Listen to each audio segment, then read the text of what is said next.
All right. Good afternoon, everyone.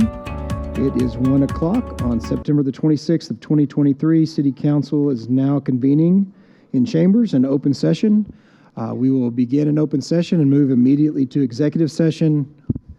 We anticipate finishing executive session around 2 o'clock and then immediately starting into our regular council meeting.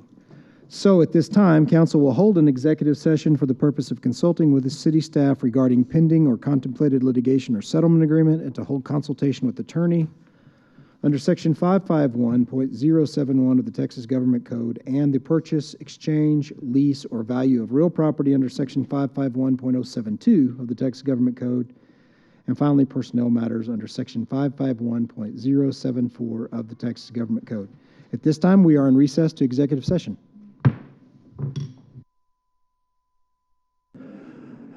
Good afternoon. Thank you, Mr. Massengill. I think everyone can hear me. All right, there we go. Thank you so much. All right, it's 2 o'clock on September the 26th of 2023. City Council has just exited executive session, and we are now convening an open session in City Council chambers. Today, I'm pleased to have Reverend Johnny Perez with the Church of the Blessed International with us today. He's going to be giving us our prayer. If you'd all please stand. Gentlemen, if you remove your hats, if you have them on, and if you'd remain standing once he's done with the prayer, as Mayor Pro Tem Patterson Harris will lead us in our pledges. Thank you, Pastor Perez, for being here today. I want to start by reading the Word of God, Revelations 3:20. Here I am, I stand at the door and knock. If anyone hears my voice and opens the door, I will come in and eat with that person, and they with me. Today, we're at a day where the year has changed, 5784 on the Jewish calendar, not on our Roman calendar. So today, as we celebrate the beginning of this year is the year of many doors. And I want to pray for all of you, City Council, that God would bless you with the blessings of God and the right doors to open. Heavenly Father, I come before you today, Father, and I pray, Father, that your divine, Father, favor fall upon this group, Father. I pray for your angels that encamp around them of protection, Father. I pray for the city of Lubbock, Father. I pray for prosperity, Father, to enter our gates, Father.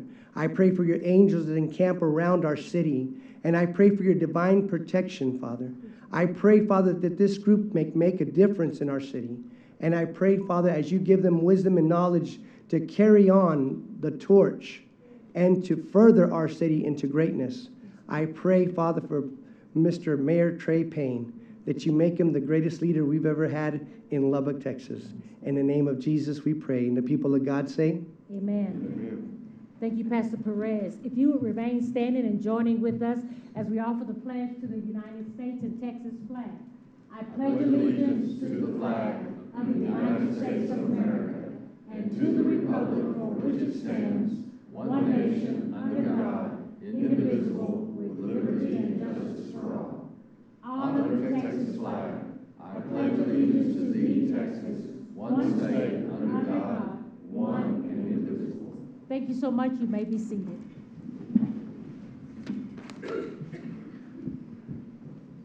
Thank you, Pastor Perez, and for your beautiful wife, who we know you outkicked your coverage for being here today. All right, thank you all for being here. We will first start, just a minute to get our public comments ready. As you know, by Lubbock City Council rules, any citizen wishing to appear in person may speak about any agenda item. We will call your name. I know many of you have been through this. I will call your name and you come up. If you will please let us know which agenda item you are speaking on.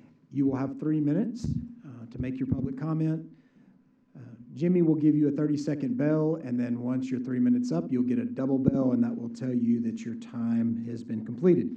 If you again, please state your name and give us your address, and that's, again, the agenda item you are speaking on. We'll first start with Mary Kreitz.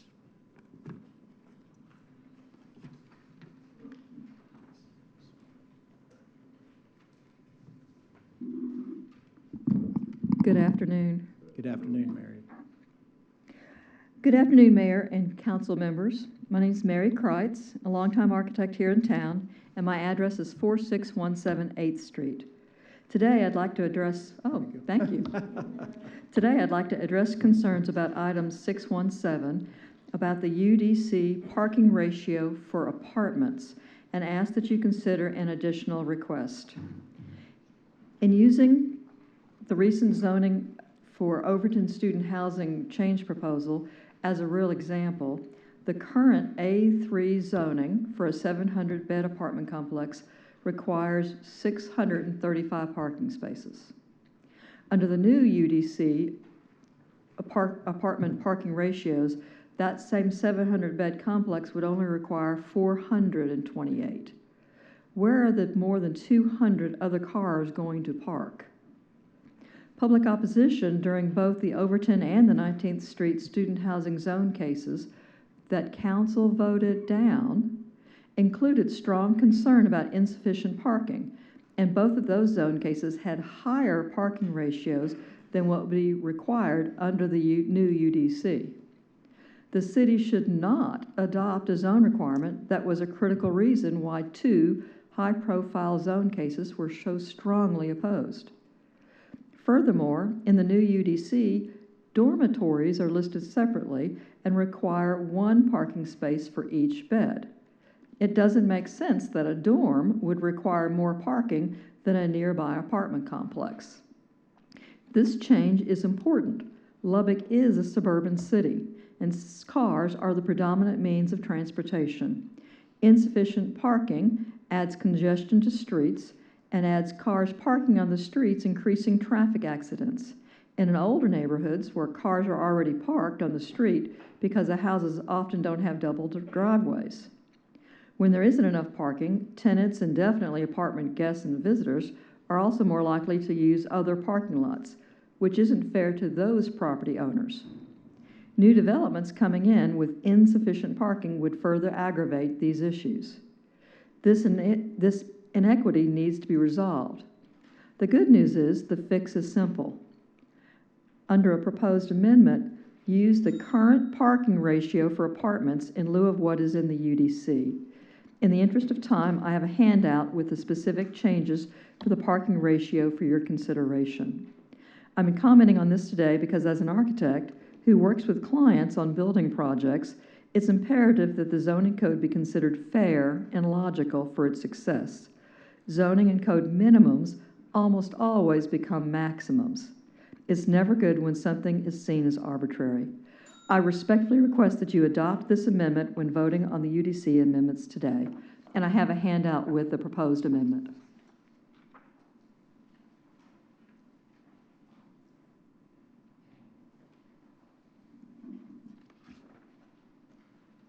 Thank you, Ms. Kreitz.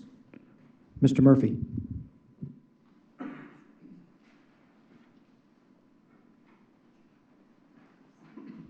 Great, thank you. Was it this one right here?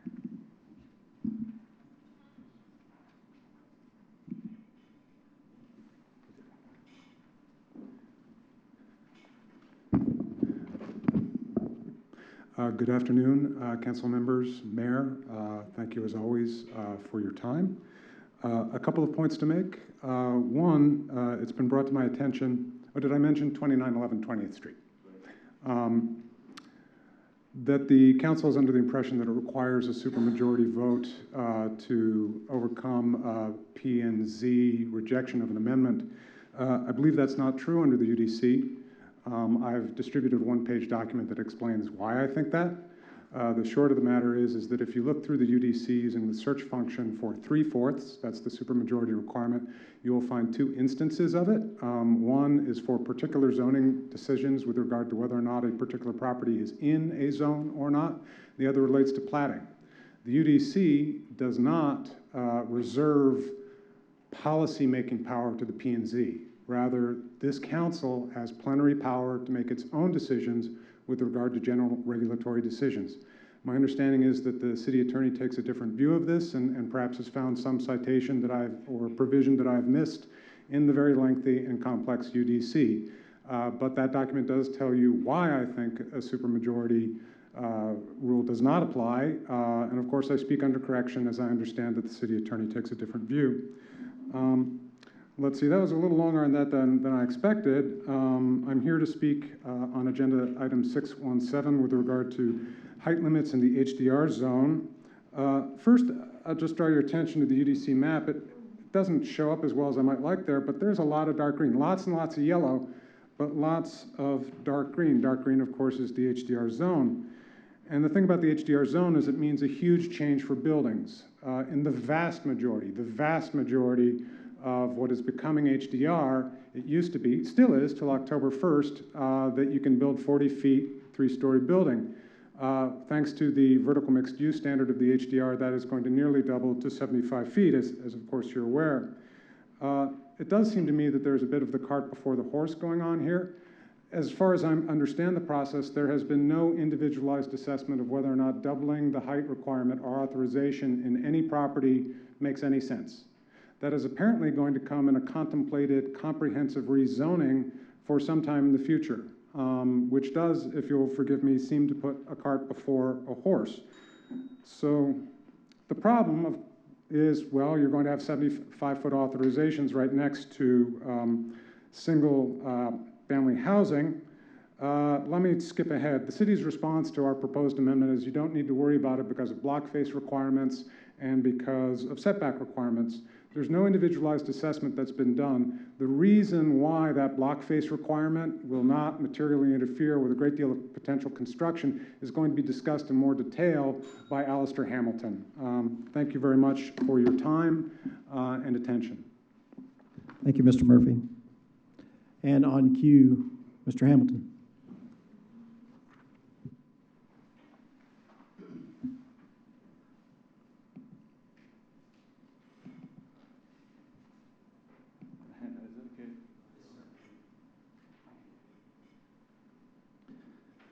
Thank you, Mr. Mayor, member of the councils. My name is Alistair Hamilton. I live at the intersection of 20th and Detroit. I'm here, I just want to explain a couple of simple things about the amendment to restrict the construction of 75-foot tall buildings in residential neighborhoods. So far, no one has actually suggested that building 75-foot tall buildings in residential neighborhoods is a good idea. Instead, we've been told that the block face requirement limits their construction. Just to give you an example of what it is, in this case, if you look here at this car park in the bottom corner, that can't be turned into a 75-foot tall building because that would require mixing the types of houses on that block face. The problem with using the block face requirement is that it doesn't apply in many parts of the city. Here's an example of a place where it doesn't apply. This is an apartment complex which has a block face zone entirely HDR. So that means that a 75-foot tall building could be constructed there, and as you can see, it is in the middle of a residential neighborhood. This is not the only place in the city where this applies. There's some other examples. If you look on the left, that is a row of apartment complexes. As you can see, it's in a residential neighborhood there, and the block face is zoned entirely HDR. If you look on the right, that's in the middle of a residential neighborhood as well, with a school next to it. That part that's zoned HDR is actually a church. These aren't the only examples. There's actually a number of examples. It didn't take me long to find at least a dozen examples all over the city. This is a map. It's in your handout. I won't spend too much more time on this. After I found a dozen, I didn't bother trying to find any more, but I think that there are probably a number of other places as well. One thing I do want to say about the amendment is that it doesn't impose any additional restrictions on the other categories in the HDR. That includes high-density single-family housing, live-work units, and apartment complexes. Additionally, it doesn't prevent single-family homes from being on the same block as a vertical mixed-use building, providing that they are located in the higher density zoning categories, medium density residential or higher density residential. The only purpose of the amendment is to limit the construction of 75-foot tall buildings in low density residential neighborhoods. In fairness, one thing that we've been told is that setbacks may apply to alleviate this problem. There's a 50-foot setback on a vertical mixed-use building. However, the UDC recognizes that you can't construct a vertical mixed-use building across the street from a single-family home, and the width of a street in a residential neighborhood in Lubbock is typically 50 feet. In fact, it goes further. You can't construct apartment complexes opposite single-family homes. And for this reason, we think that setback won't be so helpful. Thank you. Thank you. Ms. Humphries?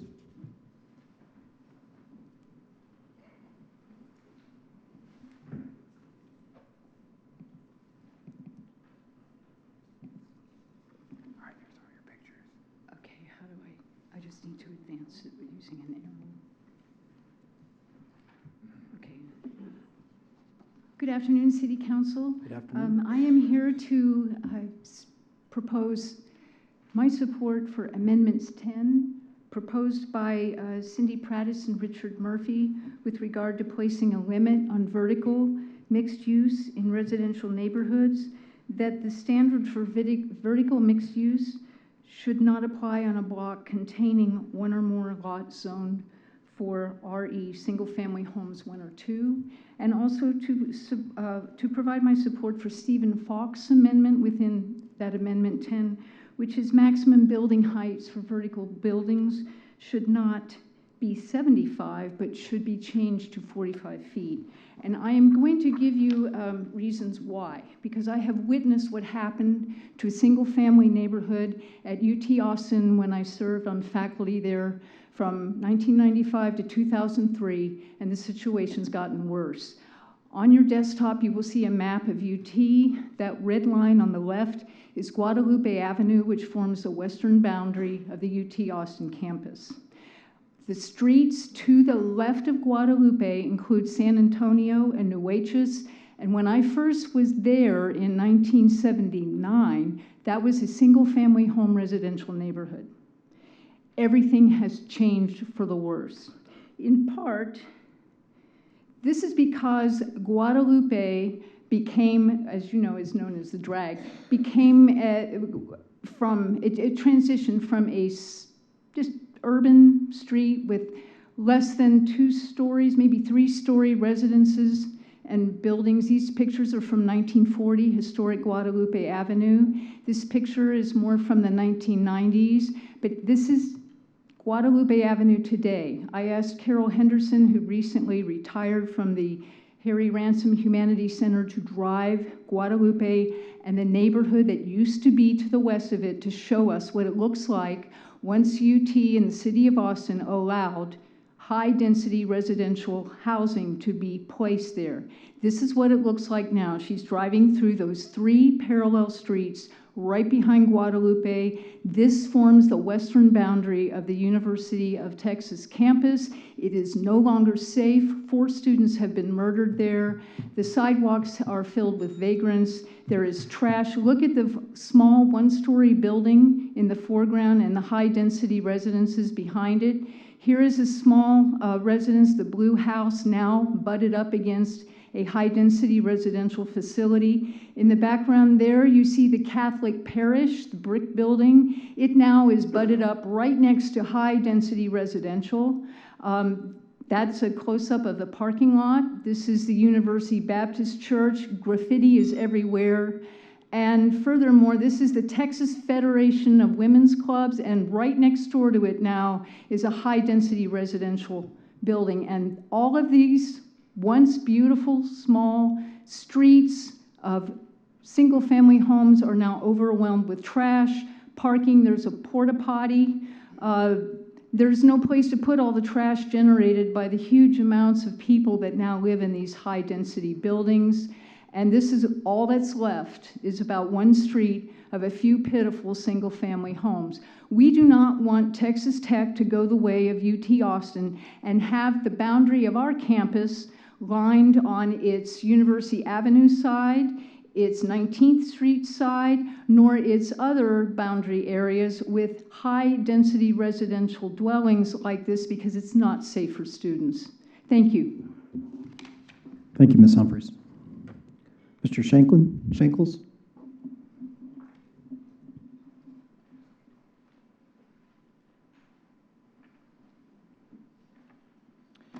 Good afternoon, Council. Joshua Shankles, 2600 block of 47th Street. I am here to also speak about Amendment 617. I'm opposing these amendments because they do not include any of the citizen-led recommendations in them. It doesn't include an amortization provision, which we have repeatedly talked about and may in fact have dawdled around so much that that might not even be a possibility. It doesn't include acting on blanket downzoning, even though that's in fact a recommendation that is in front of you from your own consultants as a result of the neighborhood planning process. It doesn't include any provisions, meager though they are, for adjusting the abandonment clauses to be more in keeping with our peer cities. And it doesn't include any of the provisions to restrict the height on the HDR. I would commend my neighbors on bringing lots of evidence to this council. I would observe, however, that evidence is often something ignored by these bodies. So maybe that won't be the case today. I think it's important to say something about the record officially on the record today, because there has been so much buck passing and hand washing and feigned ignorance around these issues where we're said, oh, why didn't you bring this before us sooner, even though more than 2 years we have been working on this. You know, we've heard lots of arguments about this, like, what about the business people's rights? What about property owner rights? Rights to poison your neighbors in perpetuity? Nobody has that right. That's an absurd assertion. Oh, this is so complicated. Bring us some evidence. When, you know, like, we've seen this weird buck passing between elected representatives and appointed representatives where they're like, they hear these statements and then they're like, yes, we agree, we should do something about this. And then the very next meeting, they're like, oh, well, somebody from city staff didn't bring us anything. Gosh, can't do anything about it.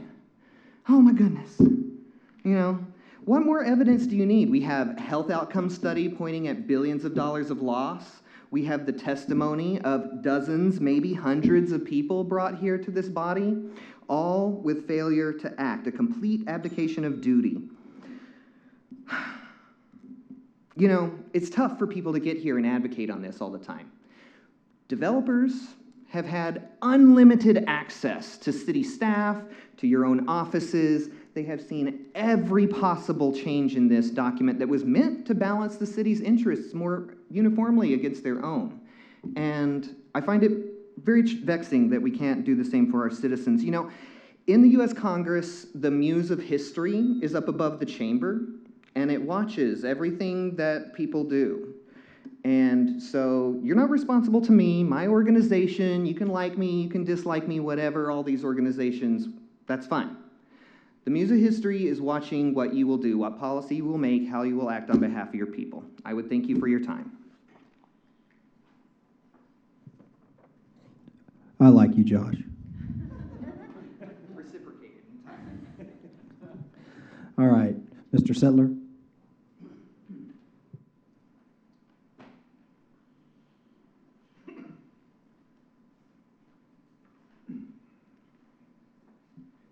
Honorable Mayor, members of the City Council, and city staff, I'm Roger Settler, lifelong resident of the historic Broadway corridor at 2120 Broadway.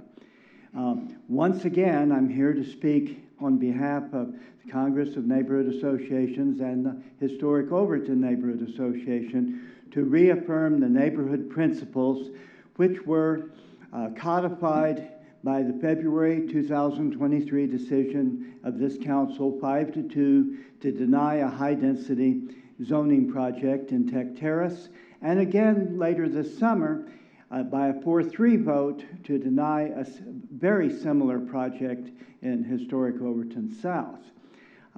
William Shakespeare once wrote, "The fault, dear Brutus, is not in our stars, but in ourselves." If we ourselves allow the UDC, which has become fashionable among city planners, and now Lubbock feels the necessity to go along with the statewide and nationwide trend to have a United Development Code. But if we allow that United Development Code to rescind previous decisions of the City Council and gut proper neighborhood concerns, then we have only ourselves to blame. And the UDC could become, instead of a visionary document affirming zoning principles in a reasonable and responsible way, it could become a return to spot zoning, which was the very thing in the 1960s and 70s that led to some of the travesties that we saw in the older neighborhoods in Lubbock, specifically what has happened to Overton. Spot zoning is an evil, and if we return to that in the guise of the United Developers Code, what can we say? And I said, yes, United Developers Code, because I feel that once again, the developers have had far too much access. The people have had too little access. But we call on the people for their voice, but the developers are here all the time, lobbying the City Council. The people have but a handful of representatives to give them voice. So once again, our stars and ourselves, are we going to affirm the legitimate aspirations of neighborhoods and the residents of those neighborhoods? Are we going to allow the UDC to gut those legitimate aspirations? That is the question that remains before us today. And I call on the council to support these amendments that support the codification that the council has already voted on in support of the neighborhoods. And I would also like to say the inequities that have existed in North and East Lubbock for decades should also be addressed. Thank you very much for your time. Thank you, Roger. Mr. Falk?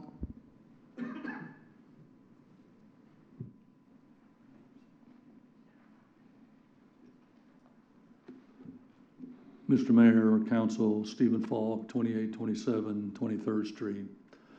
Hopefully that's not a thing by calling me Mr. I usually duck when I hear that. But I am here, as many of the previous speakers, in trying to deal with and address the 75-foot height limit that is in Table 39.02.004.E-2. My amendment is to change the 75 as of right height to 45 feet, like everything else in that chart or table, and then allow as a specific use 75 feet so that this council and other commissions have the opportunity for the citizens to speak their thoughts and deal with their neighborhoods in an appropriate way. It scares me pretty deeply to allow applicants an as of right 75-foot height limit. There are places in Lubbock, Texas on that zoning map that are more than adequate for a 75-foot height limit given the character around the abutting properties. There are other places, two have come before you already, and you witnessed the emotions and the concerns of citizens that put you in those chairs concerning the heights of those buildings. I asked you to adjust that table, 45-foot height on vertical mixed use as an as of right number, and allow 75 feet through a specific use by going through the normal review processes so you hear, as does the commission hear, the concerns and matters that citizens that live in that neighborhood might have. It is of concern to me, as just spoken to, that 2 projects were voted down. And now with the UDC, the door comes wide open, as of right, nothing can be done about it. That is an unfortunate position to give applicants, of which I heard one say last time, they want to do what they want to do. That's what's stated it right here where I'm standing today. Thank you. Thank you, Mr. Falk. All right, now we'll move to agenda item 4.1. This is the minutes from August 22nd, 2023. Is there a motion? Thank you, Ms. Martinez Garcia. Second. Thank you, Mr. Massengill. I have a motion and a second. All in favor of approval of agenda item 4.1, please say aye. Aye. Any opposed? All right, thank you all. 4.1 carries 7-0. All right, we will now move to our consent agenda. We have a pool on 5.7. This is a residence resolution on business development. I'm going to turn it over to you, Mr. Atkinson. Thank you, Mayor, City Council. Thank you for switching that. Council, this is an item that comes to you from your Central Business District Tax Increment Financing Zone. This is an incentive. It is an incentive offer specifically dealing with the infrastructure associated with what we call the Kimmel Center project. The structure of this deal offers up to, so it's a not to exceed, offers up to $225,000 to HTG, that is the developer, proposed developer of the project, under certain conditions. One, HTG has to close and thus own the property. They do not at the current moment, but they're in process of doing so. Second, and the operative one, they must complete the project and receive a certificate of occupancy on the project. At that point, then the TIF will reimburse up to the $225,000 for the utilities and for the stormwater infrastructure around that property. This is a 24-month agreement, and the 24 months begins when or if the council should approve that agreement. Mayor, with your permission, we do have a representative from HTG present, if you would like to call him forward. Where are they at? Mr. Tuttle is right Mr. Tuttle. here. All right. Do you want to call him forward to make a presentation, or is he calling forward for questions? I think he might have a few brief comments to make, Mayor, but more so to field comment or field questions from this council. Okay, well, let's go ahead and, before we call you Mr. Tuttle, let's go ahead and remove 5.7 from the consent agenda. Since that's a pool, then we'll take this up individually. Is there a motion on 5.7 to approve?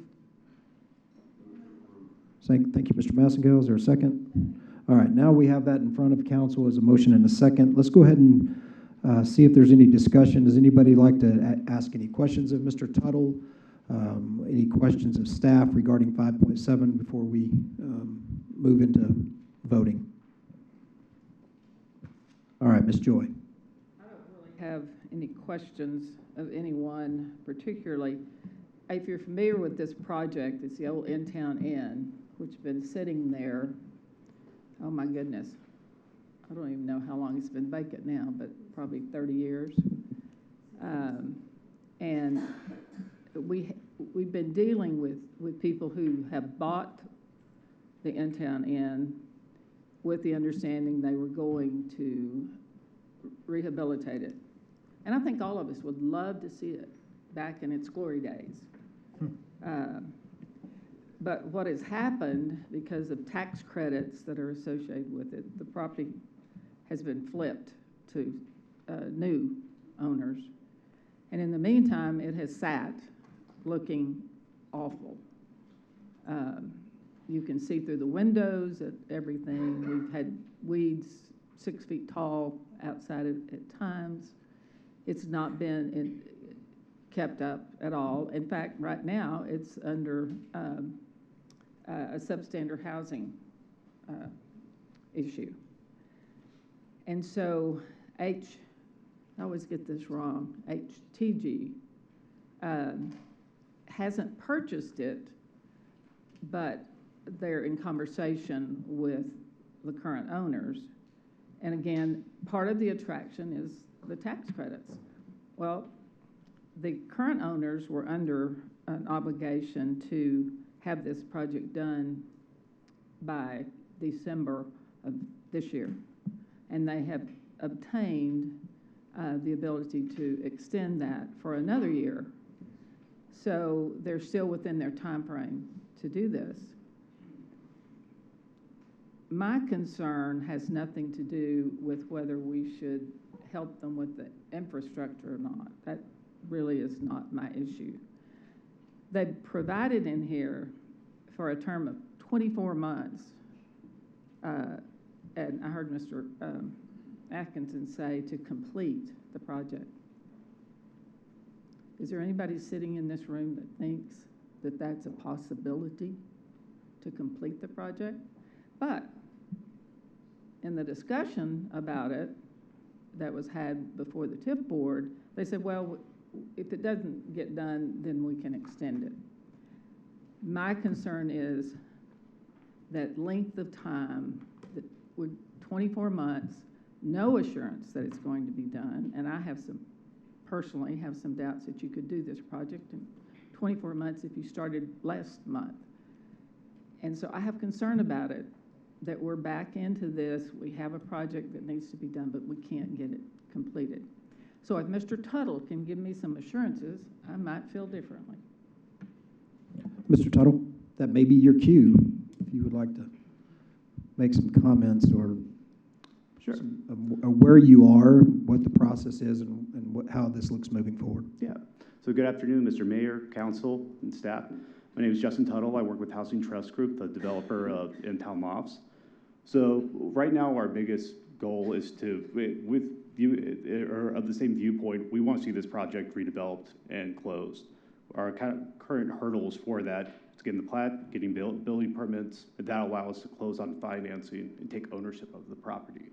So whatever you guys could do to step for that process, we're having an aligned interest of seeing this property wanting to be redeveloped. So as soon as we're able to get those permits in place, that allows us to bring the financing, get closed on both the property and the construction, and start the redevelopment process. As far as the CBD TIF and the MOU, that is based on a certificate of occupancy. So you're not backed into that unless we actually get this closed and get it occupied. But right now, our current steps are to get the plat, the permits, and get the project closed on financing so we can begin construction. All right, you may hang close. Ms. Joy, do you have any questions right now? Why do you have the floor? Am I hearing that the city's holding this up because of permits? That is our biggest hurdle right now, because we have to have those permits so we can close on financing. So as soon as we're able to get permit, we have our awards, but we'll have to bring in our financing partners, and we'll have to have our permits in hand, because they're not going to let us. We're not flippers where we're going to speculate of maybe we can make this happen. We have to bring in from any of our financing partners, whether it's the state or historic credits. That will be, we have those awards, but we have to have our permits in hand. And to the milestones that we have are plat, permitting, so that way we can get our financing and close. You haven't closed on the property yet, have you? That will be as all at once. So basically, we'll close on both the construction loan, which will be closing on the property. So we don't buy the property and hoping that we can get something closed. We're basically trying to put the financing in place, have the permitting and everything set together, and then as soon as we're able to get to the closing table, we'll close simultaneously and be getting construction shortly thereafter.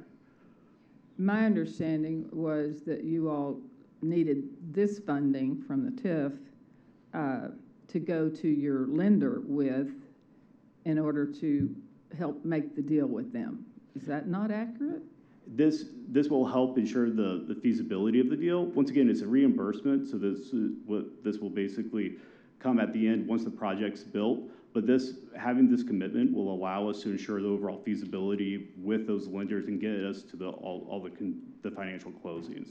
So our biggest hurdles that we're going to have are basically getting all of the permits and entitlements in place, and that way it allows all the financing partners to take a look at what the final deal will be and get us closed on financing.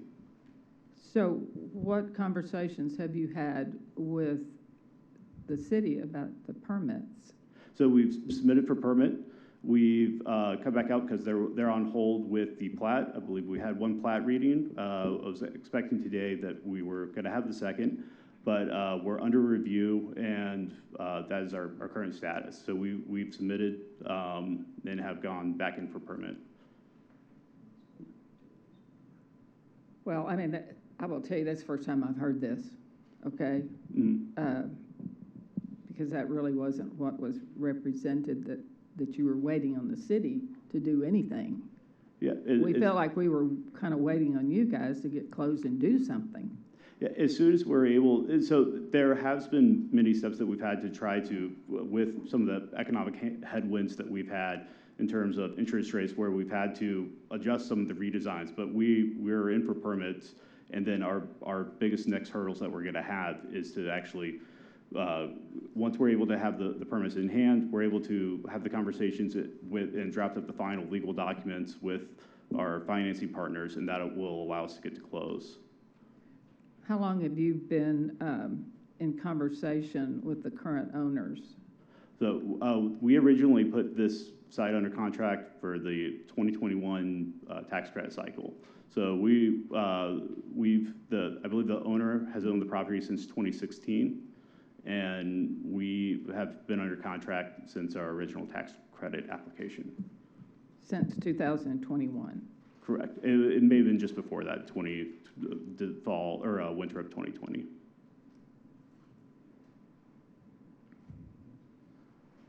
No, I think that's all. Mr. McBrayer? Yeah, of course, I would like to see something happen to that property.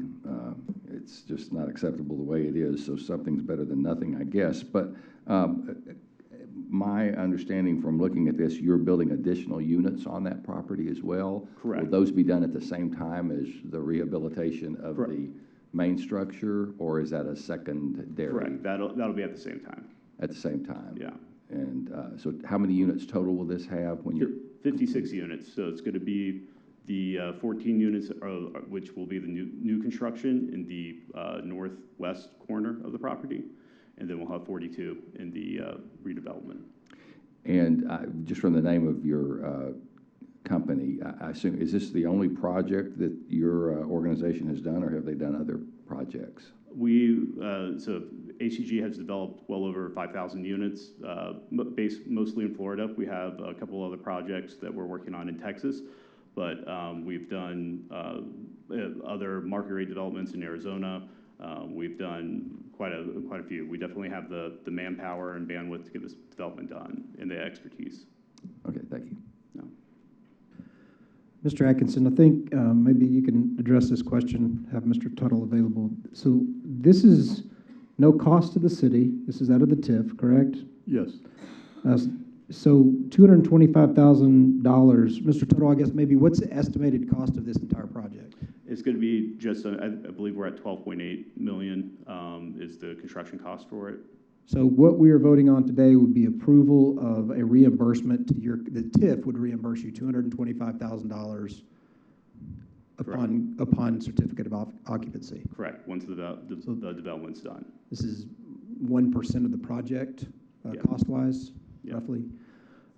I guess the frustration I think you may be hearing from council at some point is this has just been an eyesore and it hasn't been well maintained. And so maybe this is something you could convey that we would like this. I mean, obviously we would all, I think, want this moving forward, but it's just kind of set there. So maybe there's no assurances you can give us, but what is the time frame? I think Ms. Joy didn't specifically ask it, but what's a time frame that you would start? Let's say the city had this to you and it was platted and the utilities are moved tomorrow. So once that's in place, I mean, our goal is 100% to start construction by the end of the year, if not before that. It will take some time once we have everything kind of finalized to we'll draft all the final, financial documents between lenders and everything, but we'd like to start by the end of the year. All right, thank you. Anyone have any other questions? Ms. Joy? I guess the last part of that question is how long to complete? I know this says 24 months. I think ideally, I think that we could definitely hit that. If anything, that's probably a little bit of buffer. So I think that our current construction schedule, I believe that we're at 18 months of construction timing. So 18 months? Yes, ma'am. Okay. So. All right. No other questions of Mr. Tuttle? All right. No other comments or discussion? Thank you, Mr. Tuttle. Thank you. All right. I have a motion and a second on 5.7. All in favor, please say aye. Aye. Any opposed? All right. 5.7 carries 7-0. All right. Now we will move 5.1 through 5.10. 5.34 back into consent agenda. So this will be, I would ask for a motion to approve 5.1 through 5.34 exclusive of 5.7. Thank you, Dr. Wilson. Thank you, Ms. Martinez Garcia. All right, I have a motion and a second on 5.1 through 5.34 exclusive of 5.7. All in favor, please say aye. Aye. Any opposed? All right, motion carries 7-0. And with that, Mr. Atkinson, I believe if we look at agenda item 5.33, part of that consent agenda was a confirmation of the appointment of our interim police chief. I'll turn it over to you. Thank you, Mayor, Council. Unfortunately, interim Chief Russian is involved at the moment I don't think he made it back in yet. No. Perfectly appropriate. I do appreciate you doing it. Had interim Chief Russian been present today, we would stand up and introduce him. Obviously, with the officer-involved shooting, that's where he is, and most appropriately, the place for him to be right now. So we will certainly make him available to meet with each and every one of you. He came in and started Friday afternoon, full day yesterday. Very pleased with his efforts. I think we're in pretty good shape to have him and his experience here with us today. So more to follow when we have him in person. All right, thank you, Mr. Atkinson. We'll make him stand up appropriately when he's here next time. All right. Next, we have our regular agenda. We have agenda items 6.1 and 6.2. Members of the council, this is the appointment of Tanya Jernberg to the Upland Crossing Public Improvement District Advisory Board, and 6.2 is the appointment of Jennifer Roseberry to the Bell Farms Public Improvement District Advisory Board. Courtney, you may help me here. I think these were approved by the members of their board, and then those were presented to us. Is that correct? That is correct. All right, thank you, Courtney. All right, is there a motion to approve 6.1 and 6.2? Move to approve. Thank you, Ms. Joy. 6.1 and 6.2 appointments. Thank you, Mr. McBrayer. All right, is there any discussion on 6.1 and 6.2?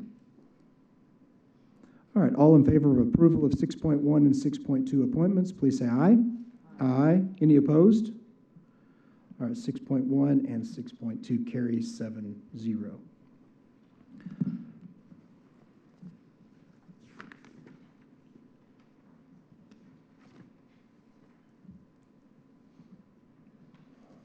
All right, we have several public hearings in front of us today.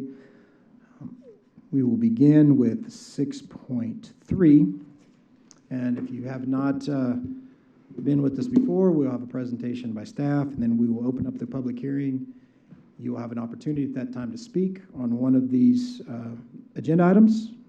When you step forward, please state your name. If you're speaking in opposition or in favor, we will call those out individually. So at this time, we will start with 6.3. This is public hearing on a zone case 59B. I'll turn it over to you, Ms. Sager. Good afternoon, Mayor and Council. Zone case 59B is a request for a zone change from General Retail District C3 to Commercial Apartment District CA. We sent out 34 notifications, receiving 2 in favor, 1 in opposition. The 1 in opposition had concerns that there was residential directly behind this property. This property is located south of 34th Street, east of Boston Avenue. This is the response map showing the properties who returned a response in favor and in opposition. Here's an aerial view of the subject property.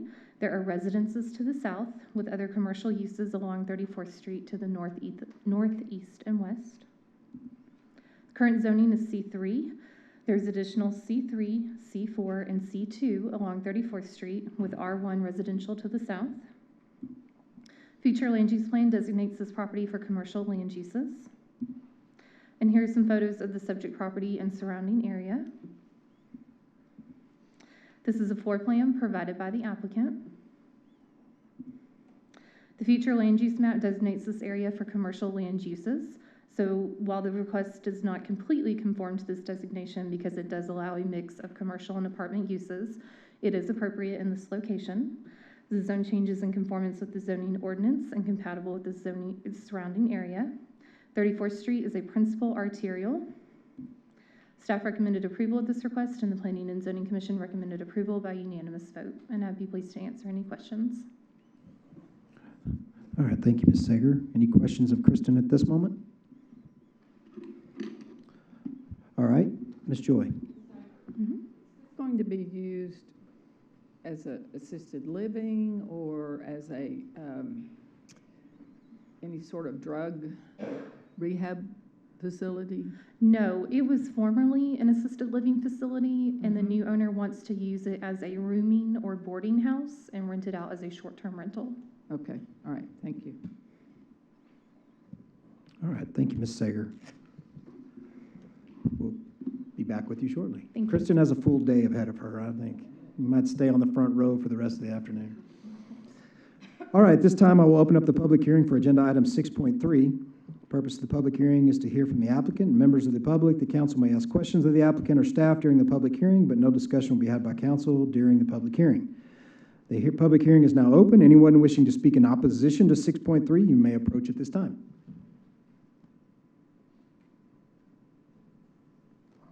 All right, seeing none, is there anyone wishing to speak in favor of agenda item 6.3? You may approach at this time.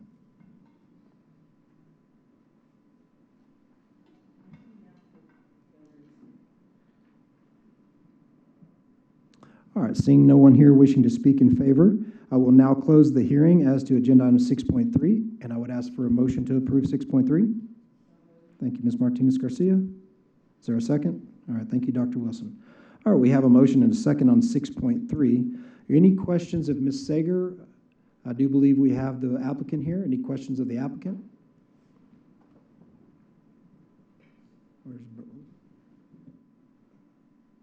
Ms. Patterson-Harris? The applicant, where might that individual be? This would probably be a common question. Have you had conversations and whatnot with other neighbors in that area? Yes, ma'am. What has been the general attitude or regarding your plans? The laundromat beside me, which is to the west, is, to the east, is excited. They are for it, of course, because we'll be using them for services for the laundering of the sheets and stuff. Okay. I just wanted to know, I've been watching the work going on over there. You used to be in District 2, but we had to cough you up. But so I just wanted to make sure, and it looks like quite a bit of work was done. Thank you. Yeah, and to the right of me is a restaurant, and then we have the tattoo shop, and we have the lofts that are going to go in there, the office lofts. Yes, ma'am. We have a painting, I guess it's like painting with a twist type thing there, and so she's pretty excited because she's going to be getting business from the short-term rental. Okay. Thank you so much. Thank you, Ms. Patterson-Harris. Ms. Martinez Garcia. I just want to say that it has been a big improvement to that part of town, so thank you for that. Thank you. I appreciate that y'all also put that privacy fence. So I think that's a plus to the whole project. Thank you. Thank you. Any other questions of the applicant? All right, thank you, ma'am. Any other questions of Ms. Sager or any further discussion on 6.3? All right, we have a motion and second. All in favor of approval of 6.3, please say aye. Aye. Any opposed? All right, 6.3 carries 7-0. All right, Ms. Sager, we will now begin on 6.4. Item 6.4 is a request for a specific use for an event center on property zoned local retail district C2. We sent out 34 notifications, receiving 1 in favor, 1 in opposition. The 1 in opposition expressed concerns about the neighborhood in general in regards to renters not maintaining their property, drivers driving fast through their neighborhood, and individuals playing loud music and partying. This property is located south of 42nd Street, west of Boston Avenue. And here's the response map showing the 2 responses we received in favor and opposition. Here's an aerial map. This is an existing multi-tenant center on the property, and there are other residential uses around it. Current zoning is C2. There is R3, R2, and R1 in the neighborhood. Here's some photos of the subject property and surrounding area. This is a graphic provided by the applicant just showing generally where the 3 suites are located in the shopping center where they are asking to do this event center. and a floor plan provided by the applicant. There is an existing theater within the suites where they're looking to do this. They're just looking to expand the business so that they have the option of renting it out for individuals who want to hold events in this location.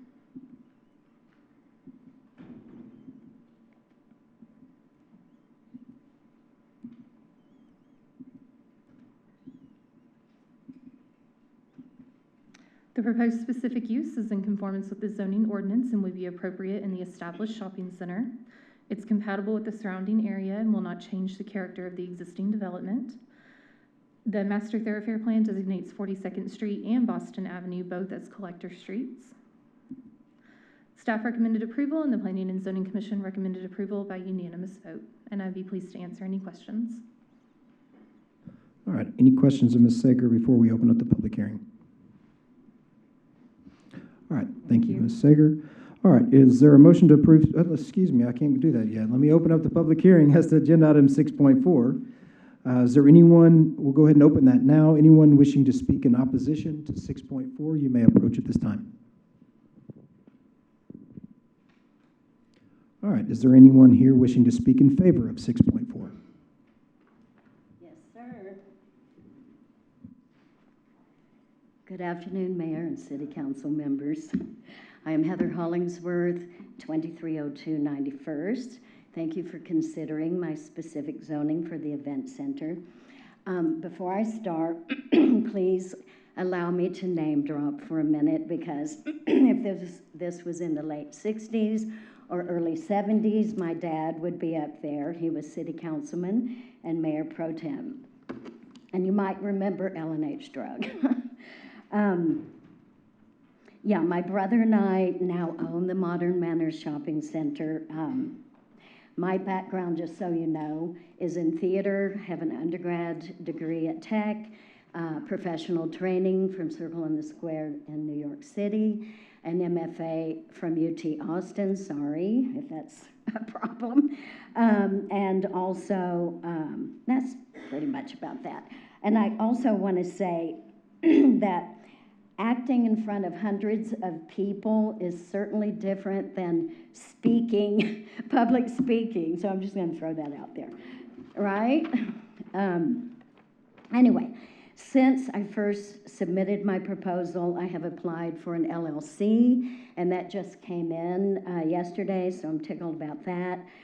5 Points Corporation, of which I'm the president, and I personally have spent a lot of money already updating the center of the building. Going forward, we want to spend some more money, particularly in the beginning, fixing up the east side of the building where there are 3 office spaces. We hope to rent that out to people, either long-term, monthly, and or co-shared workspaces there. And moving forward, though, well, as I said before, when we first started brainstorming about this, we had all these big ideas, and now it's like, whoa, let's just start off slow and go with what we're already familiar with, which is community theater there. We have a sweet little space that seats about 55 people and already have people interested in upcoming productions, cabaret nights, improv comedy, one-person shows. We also have a couple of high school kids wanting to produce their own shows, which I think is super cool. Also, I'm directing One Flew Over the Cuckoo's Nest in the spring, so if anybody wants to audition, send them my way. We will also be having various theater classes, master classes. I have many friends, former students, who have been Broadway, national tours, film, television, and so forth. I have to brag a little, and many of them would love to come do a master class. We already have in place the Youth Artists Guild, run by Nicole Cadell, who runs the Yaggle, we call it. She runs a tight ship and has upwards of 50 students signed up this year. And she also has a connection with the homeschool community who have expressed interest in courses coming up in fall. We do not intend to sell alcohol or food other than that, bless you, other than that, that we would sell for concessions. And I have friends in the music community interested in teaching or performing, friends in the art community interested in teaching or offering to hang their works or provide their works for sale. And these are the basic ideas, and if y'all have any questions, I'll try to answer them. Thank you, Ms. Hollingsworth. You're welcome. Anybody? No? We may have in a minute. Pardon? You may have some questions in a moment. Oh, okay, so I just wait here? You can sit down by my Oh. secretary if you'd like. Okay, cool, thank you. We're going to ask if anyone else is here is wishing to speak in favor. All right, seeing none, I will now close the public hearing as to 6.4. Is there a motion to approve 6.4? Thank you, Ms. Martinez Garcia. Thank you, Mr. McBrayer. All right, we have a motion and a second. Any discussion, any further questions of the applicant or of Ms. Sager? All right, I would say that this is probably the cuckoo's nest up here, and Mr. McBrayer has already volunteered to be Jack Nicklaus. The nurse? No, Nurse Ratchet. Who's taking? That's Dr. Wilson. All right. We have a motion and a second on 6.4. All in favor of approval of 6.4, please say aye. Aye. Any opposed? All right, motion carries, Ms. Hollingworth, 7-0. Thank you very much. All right. Now I'll move to 6.5, Ms. Sager. Item 6.5 is a request to rezone property from single-family district R1 to two-family district R2. We sent out 29 notifications, receiving 0 in favor and 6 in opposition. This property is located south of 66th Street, west of University Avenue. Here is the response map showing the 6 that returned their response in opposition. And here's an aerial view of the subject property. The subject property is a single-family home that is currently surrounded by other single-family homes. The zoning of the neighborhood is single-family district R1. And the future land use plan designates this property for low-density residential land uses. Here's some photos of the subject property and surrounding area. The future land use map designates this area for residential low density, so the proposed zone change to R2 would not be in conformance. The proposed zone change is not in conformance with the zoning ordinance. It would not be compatible with the surrounding area, just taking one individual lot in a single-family neighborhood and converting it to the two-family zoning. 69th Street is designated as a local street by the Master Thoroughfare Plan. Staff recommended denial of this request, and the Planning and Zoning Commission recommended denial by a unanimous vote. Therefore, a supermajority vote of 6 out of 7 is required for the request to be approved. And I'd be pleased to answer any questions. All right, thank you, Ms. Sager. All right, now, at this time, I will open up the public hearing as to agenda item 6.5. Anyone here wishing to speak in opposition to 6.5, you may approach at this time. All right, anyone wishing to speak in favor of 6.5, you may approach at this time. All right, the public hearing as to 6.5 is closed. Is there a motion to approve 6.5? Thank you, Ms. Joy. Thank you, Mr. Massengale. All right, is there any further discussion or questions of staff on 6.5? I'm sorry, Ms. Patterson-Harris, you were down the... Ms. Patterson-Harris? That was going to be my question, if the owner was present.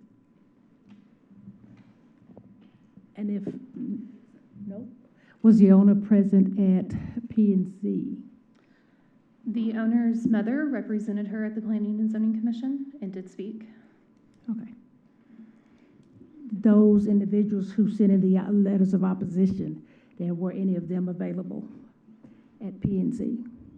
Yes, there were at least 2 individuals who spoke in opposition at the Planning and Zoning Commission, and I apologize, I did not tell you their reasons on their responses. They were a decrease in property values, increase in crime, increase in traffic. Those were their main concerns. Thank you very much. That's all I have, Mr. Mayor. Thank you, Ms. Patterson-Harris. All right, we have a motion and a second on 6.5. All in favor of approval of 6.5, please say aye.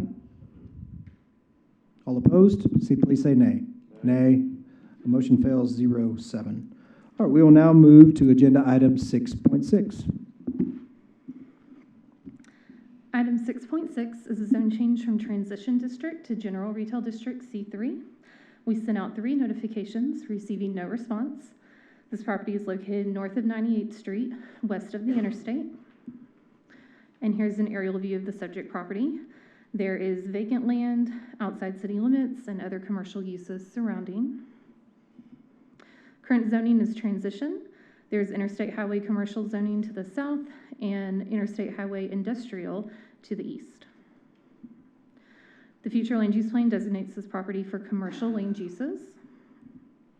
And here's some photos of the subject property and surrounding area. Here's a site plan provided by the applicant of the proposed ALSEPs for this location. The future land use map designation for commercial land uses is in conformance with the zone change request. The zone change is in conformance with the zoning ordinance and compatible with the surrounding area. 98th Street is a principal arterial and Highway 87 is a freeway. Staff recommended approval and the Planning and Zoning Commission recommended approval by unanimous vote. And I'd be pleased to answer any questions. Are there any questions of Ms. Sager at this time? All right. Thank you, Kristen. At this time, I will now open up the public hearing as to agenda item 6.6. Anyone here wishing to speak in opposition to 6.6, you may approach at this time. All right. Anyone here wishing to speak in favor of 6.6? All right. Seeing none, I will now close the public hearing as to agenda item 6.6. Is there a motion to approve 6.6? Thank you, Dr. Wilson. Second, Ms. Patterson-Harris. All right, 6.6 is in front of the council. Did we have an applicant here? All right, we got him here if we have questions. Any questions about chimichangas or Allsop sauce? You can address those now. All right, is there any questions of staff or any questions of the applicant? All right, seeing none, we have a motion and a second. All in favor of approval of 6.6, please say aye. Aye. Any opposed? All right, 6.6 carries without any chimichanga discussion. All right, we'll now move to 6.7. Ms. Sager. Item 6.7 is a request for a zone change from local retail district C2 to interstate highway commercial IHC. We sent out 16 notifications, receiving 2 in favor, 0 in opposition. This property is located south of 114th Street, east of Indiana Avenue. Here's the notification map showing the 2 responses we received in favor. Here's an aerial view of the subject property. There are some existing apartments. Cooper Drive-In is immediately to the west and some additional commercial uses to the south. Current zoning is C2. There is existing interstate highway commercial to the east, interstate highway industrial to the north, A1 and C3 to the north and west. The future land use plan designates this property for commercial land uses. And here's some photos of the subject property and surrounding area. And you can see on the subject property, our aerial was a little out of date, so there is an existing building to the east. The future land use map designates this area for commercial land uses, and so the request is consistent with that designation. The zone changes in conformance with the zoning ordinance and compatible with the surrounding area. 114th Street is designated as a minor arterial, and Indiana Avenue is designated as a principal arterial. Staff recommended approval of this request, and the Planning and Zoning Commission recommended approval by unanimous vote, and I'd be pleased to answer any questions. All right, thank you, Ms. Sager. I have questions for you momentarily. We'll now open up the public hearing as to agenda item 6.7. Anyone here wishing to speak in opposition to 6.7, you may approach at this time. All right, seeing none, I will now move to those wishing to speak in favor of 6.7. All right, I will now close the public hearing as to agenda item 6.7. Is there a motion to approve 6.7? Move to approve. Thank you, Mr. Massengill. Thank you, Ms. Martinez-Garcia. All right, any discussion, any questions of Ms. Sager? We have an applicant. All right, we have an applicant. Any questions of the applicant or Ms. Sager? All right, all in favor of approval of 6.7, please say aye. Aye. Any opposed? All right, 6.7 carries 7-0. All right, now we have in front of us 6.8. Ms. Sager. Item 6.8 is a zone, request for a specific use for an athletic field on property zone transition district. This property is located south of 146th, west of Quaker Avenue. We sent out 7 notifications, receiving no responses. Here's an aerial view of the subject property. It is surrounded by vacant land currently. There are some existing residences and businesses to the west. The current zoning is transition. To the east of it is transition-specific use for an athletic center. This request is in conjunction with that existing zoning, and I have a graphic later on that will show it a little bit better. Here's some photos of the subject property and surrounding area.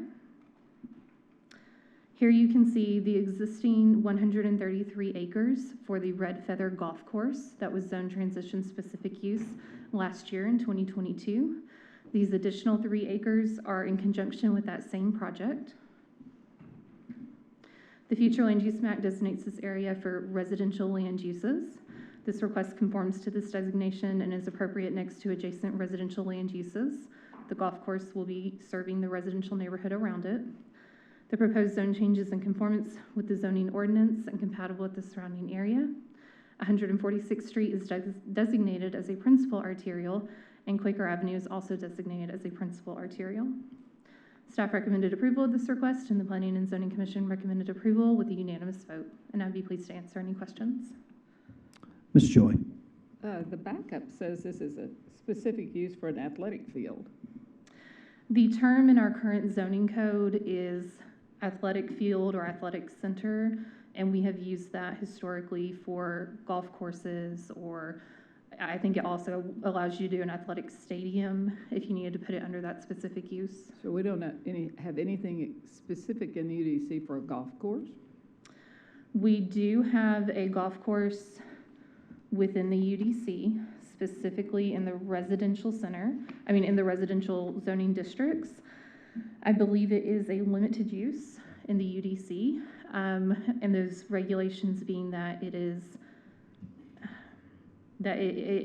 in a residentially zoned area, so that the council would not be required to rezone 100+ acres to commercial for a golf course. Any other questions of Ms. Sager at this time? All right, thank you, Ms. Sager. I will now open up the public hearing as to agenda item 6.8. Anyone here wishing to speak in opposition to 6.8, you may approach at this time. All right, seeing none, anyone here wishing to speak in favor, you may approach at this time.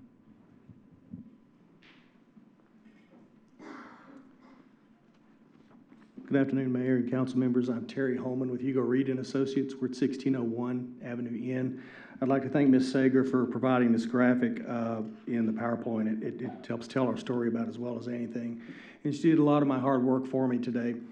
This is a very small extension of the Red Feather Golf Course that's well underway out south of 146 and west of Quaker. Mr. Payne and the golf course developer have sort of teamed up and decided to, not this Mr. Payne, sorry, Red Canyon Development and the golf course developer have teamed up to shift the location of the clubhouse and so forth, and that does extend those operations into this area that we're seeking zoning for now. Ms. Choi, maybe to answer the question I thought you might have been asking, under this zoning, we are still operating under the current code. We're vested in the current code because we've already made our plat applications and so forth, and we felt it was just most consistent for us to do the T-specific use. But yes, in the UDC, we've had a lot of dialogue with the planning department about how to get appropriate locations for golf courses. So this is a square peg in a round hole of sorts. Yes, ma'am. And I'll be happy to answer any questions. Thank you, Terry. Thanks. All right, anyone else wishing to speak in favor of 6.8? All right, I will now close the public hearing as to agenda item 6.8. Is there a motion to approve 6.8? Thank you, Mr. McBrayer. Second, Mr. Massengale. All right, we have 6.8 in front of us. Any questions of Terry, Ms. Sager? Any further discussion? All right. All in favor of approval of 6.8, please say aye. Aye. Any opposed? All right, motion carries 7-0.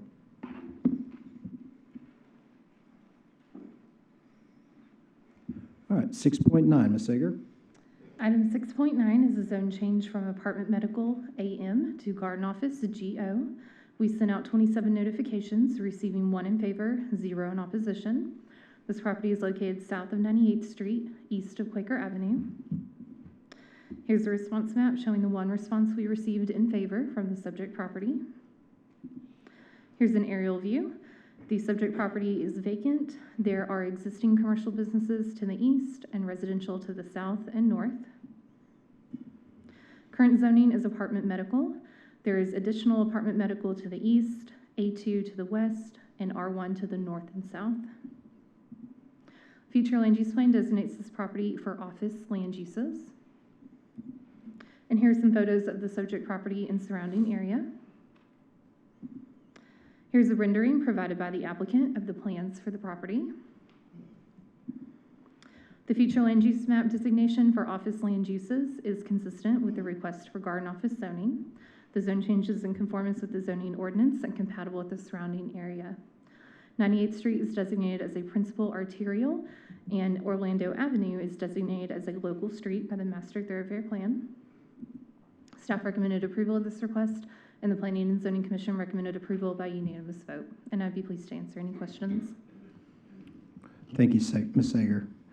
Any questions at this time, 6.9? All right, thank you, Kristen. At this time, I will now open the public hearing as to agenda item 6.9. Anyone here wishing to speak in opposition to 6.9, you may approach at this time. All right, seeing none, we'll move to those wishing to speak in favor of agenda item 6.9. Good afternoon. Gabriel Sanchez with SK Architecture Group, 6302 70th Street. With the rendering that you see, we've already submitted for permit. They're going to be garden offices, professional services, standard Monday through Friday, 8 to 5 businesses is what it tends to go there. I'm here to answer any questions you may have. All right, thank you, sir. Anyone else here wishing to speak in favor of 6.9? All right, I will now close the public hearing as to agenda item 6.9. Is there a motion to approve 6.9? Thank you, Dr. Wilson. Thank you, Mr. Massengill. Are there any questions of the applicant, questions of Ms. Sager, or further discussion on 6.9? All right, all in favor of approval of agenda item 6.9, please say aye. Aye. Any opposed? All right, 6.9 carries 7-0. We'll now move to 6.10. Ms. Sager. Halfway through the zone cases. Item 610 is a zone change from R1 specific use for residential estates to General Retail District C3. We sent out 10 notifications, receiving 1 in favor, 0 in opposition. This property is located north of 50th Street, east of Upland Avenue. The response map shows the 1 in favor we received from the subject property. And here's an aerial view. It is mostly surrounded by vacant land, and there are some existing residential homes to the east. Current zoning is R1 specific use for residential estates. The specific use for residential estates just means that they are allowed to have livestock on the property. There's transition zoning on the west side of Upland Avenue. Future land use plan designates this property as a mix of low density of residential and commercial. This property being on the outskirt of the city at the time that the future land use map was completed is the reason why it shows this way with the circle of the commercial at the intersection. But being at the intersection of 2 thoroughfares, this would typically have been designated for commercial land use. Here are some photos of the subject property and surrounding area. The future land use map designation for commercial and residential low density uses. Again, had this been inside city limits, it would have been designated for commercial, which the C3 request would be consistent with. The proposed zone changes in conformance with the zoning ordinance and compatible with the surrounding area, being at the intersection of 2 thoroughfares, 50th Street and Upland Avenue, which are both designated as principal arterials. Staff recommended approval of this request. The Planning and Zoning Commission recommended approval by unanimous vote, and I'd be pleased to answer any questions. All right, any questions of Ms. Sager at this time? All right, thank you, Ms. Sager. I will now move to open the public hearing as to agenda item 6.10. Anyone here wishing to speak in opposition to 6.10, you may approach at this time. All right, seeing none, we'll move to anyone wishing to speak in favor of agenda item 6.10.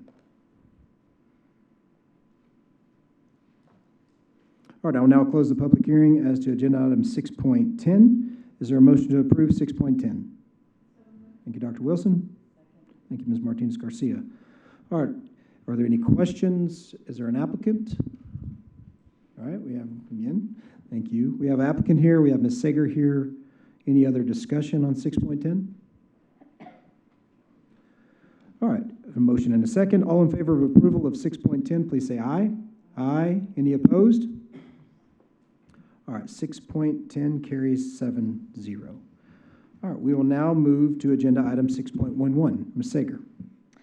Item 6.11 is a zone change from Interstate Highway Commercial to Local Retail District C2. We sent out 19 notifications, receiving no responses. This property is located south of 114th Street, west of Frankford Avenue. Here's an aerial view of the subject property and surrounding area. There are residential homes to the north with some additional residential to the east of Frankford Avenue, and then a mix of residential and commercial to the south and west. Current zoning is Interstate Highway Commercial. There is transition to the north and south with additional IHC, and then C2 and C3 and Industrial Park IDP to the east. Future land use plan designates this property for low-density residential land uses. And here are some photos of the subject property and surrounding area. The future land use map designation for low-density residential land uses is not consistent with the request for C2 zoning. However, the C2 zoning is a down zone from the existing Interstate Highway Commercial District. It will be much more restrictive than the IHC. The proposed zone change is in conformance with the zoning ordinance and appropriate on its location along a thoroughfare. It's compatible with the surrounding area and located west of Frankford Avenue, which is designated as a minor arterial, south of 116th Street, which is designated as a local street. Staff recommended approval of this request. The Planning and Zoning Commission recommended approval by a vote of 7-1, and I'd be pleased to answer any questions. All right, any questions of Ms. Sager at this time? All right. Thank you, Ms. Sager. At this time, I will open up the public hearing as to agenda item 6.11. Anyone here wishing to speak in opposition to 6.11, you may approach at this time.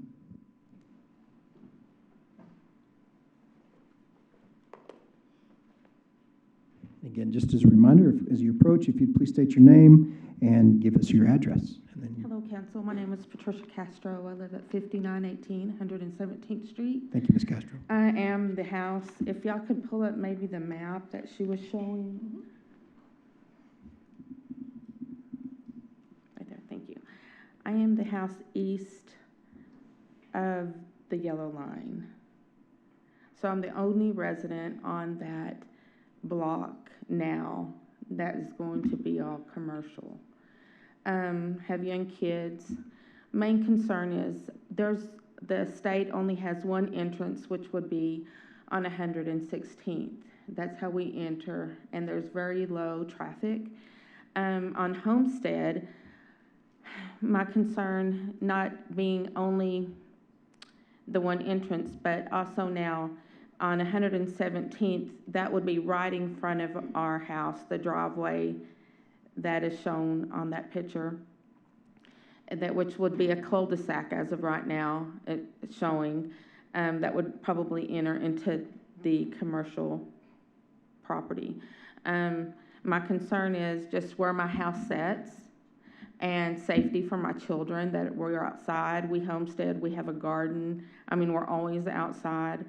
And then the traffic that would be right in front of my home. Also, just the safety for where I sit at my residence on that whole block.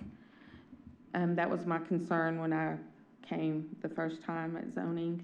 Not really, I mean, there's a lot of concerns on Homestead. Would that open up eventually to 114th and more traffic coming through? So just when we pull out from our garage on Homestead. So it's just going to where I said it just causes a bunch of questions and concerns for my family that sat on that one corner. Not knowing what to do or how to solve this situation. Thank you, ma'am. All right, anyone else here wishing to speak in opposition?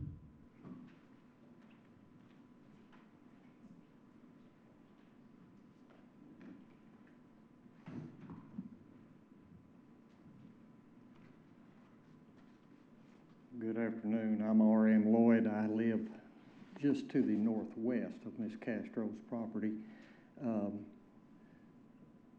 I did not get to attend the preliminary meeting here a few weeks ago or so. I've got some questions on this because it's been designated as Hayes Estates in a residential area. Changing this to commercial, I have questions like, what are the buildings going to entail? Are these the houses that are office buildings that resemble houses? Is it going to be a strip center? What are the heights of these buildings going to be? Is there going to be like a screening fence? If so, what is it? Is it going to be a solid fence, trees, landscape? And I believe Ms. Castro touched on the fact of the entrances to that area. Is it just going to be on Frankford? To me, that's going to bring in a lot of traffic and then a lot of, what is, I guess the best way to say be look out of place as far as the commercial aspect coming in on the residential area. So I'm opposed to the project myself. Thank you. Thank you, sir. Anyone else here wishing to speak in opposition to 6.11? All right, anyone here wishing to speak in favor of 6.11, you may approach at this time.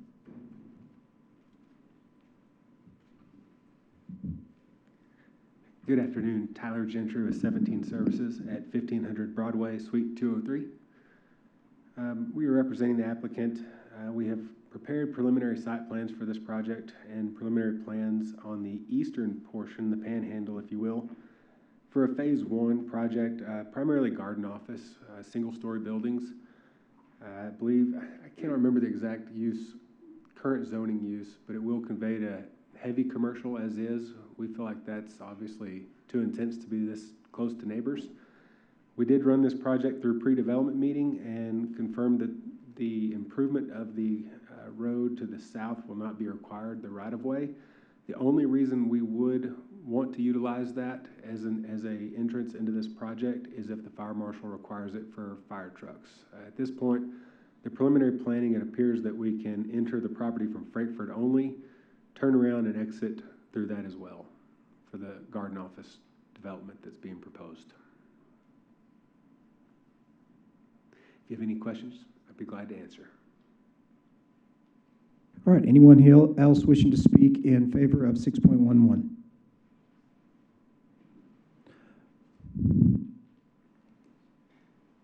Hello again, Gabriel Sanchez. So I live on 119th and Frankfurt. I'm actually, if you go to the site plan, right there on 119th, I'm just like, my house is right cut off on the crop region.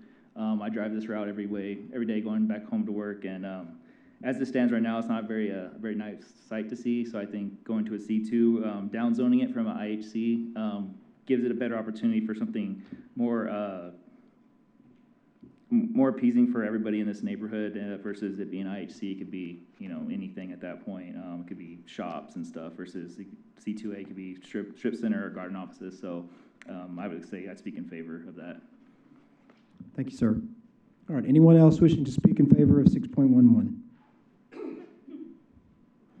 All right, I'll now close the public hearing as to 6.11. Is there a motion to approve 6.11?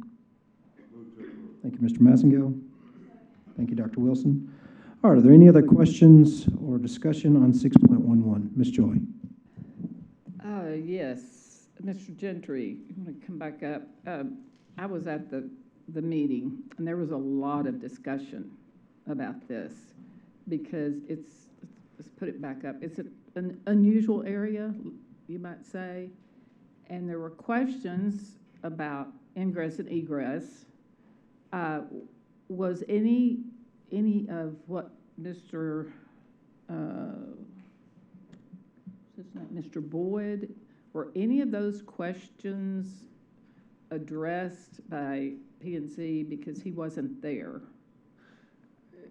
In regards to ingress and egress coming from Frankfurt or Well, all of his objections, he had several. Okay, and I apologize, Ms. Luttrell, I had to leave that zoning meeting early, so Oh, another you weren't staff there. member was there. So I don't know what his questions were. Well, for one, well, he had a lot. So had he, Mr. Boyd, did you file an opposition letter? But did you file an opposition letter?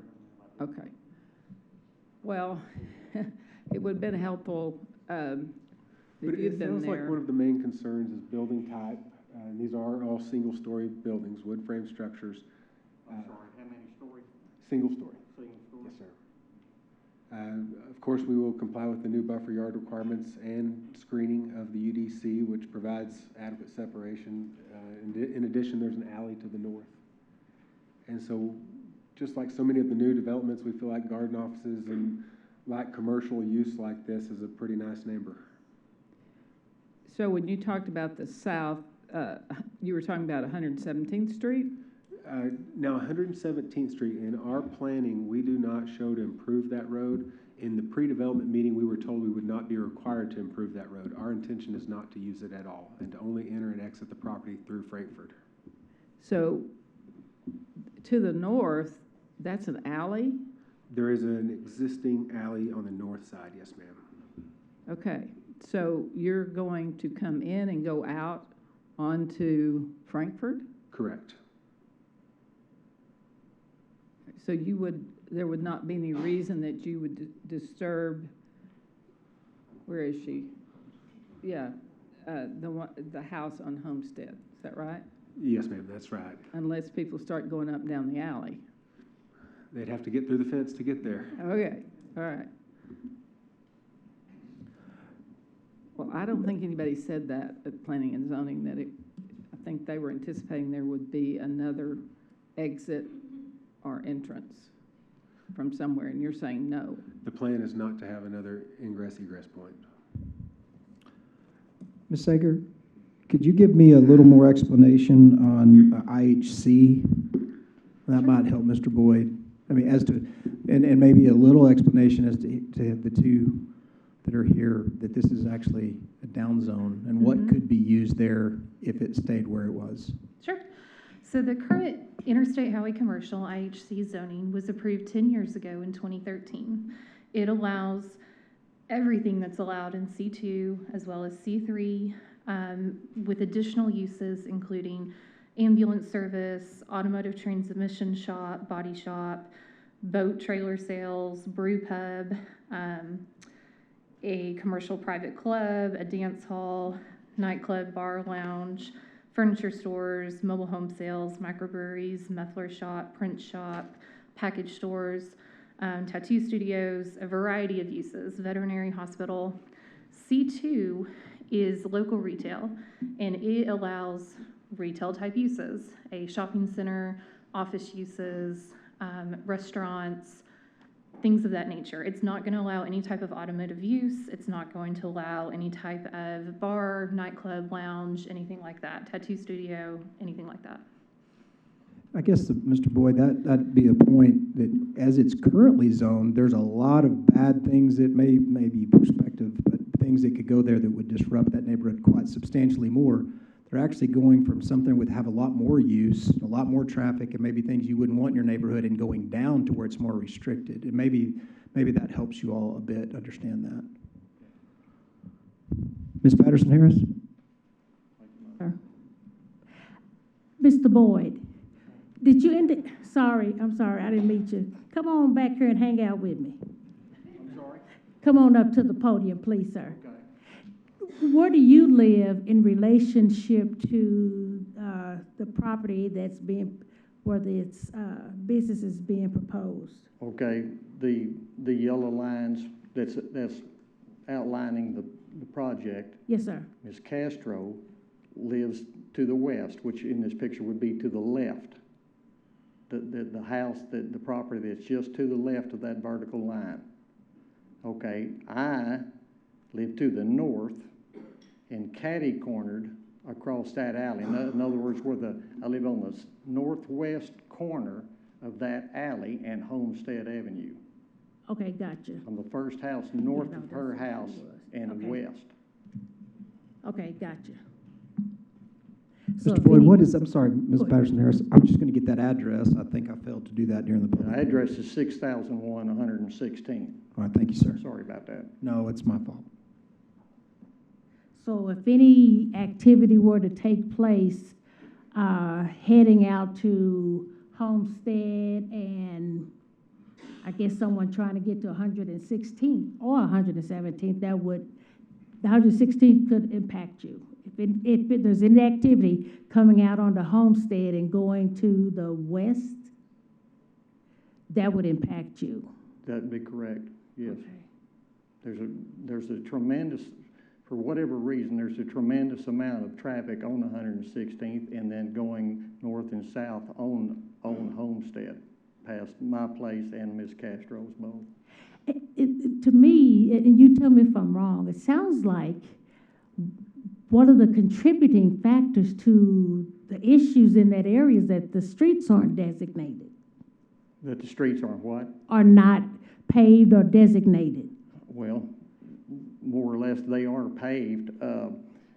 116th Street is paved, and then Homestead is paved from 116th South to my place, the shop right there. And then at the alley, it stops, or the pavement stops, and then it's just a gravel road from that alley south past Miss Castro's and then those other 4 houses.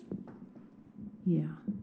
So what do you feel would make this proposal acceptable to you? What could be done to make you kind of be a little bit on board or willing to go along with the proposal that's here before us? Well, I guess, what's your biggest complaint? I guess my biggest deal on there is the amount of traffic in that area, and that's why I was concerned about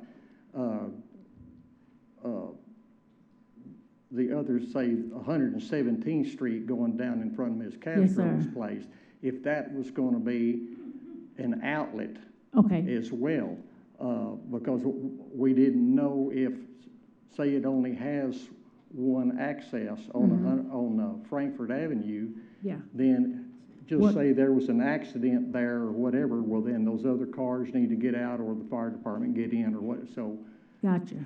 So, but like I said, we have for whatever reason, we have a tremendous amount of traffic on 116 and down that alley for whatever reason. Yeah, that's what I'm thinking that, because just looking at it, somebody can gauge that and think that alley is a roadway. Yes, ma'am, exactly. Yeah. Okay. Where's the other people? This gentleman. Yes. Could you come up, please? Yes. There's been so many names thrown out this afternoon, I can't remember any of them, except for Mr. Boyd. And that's wrong.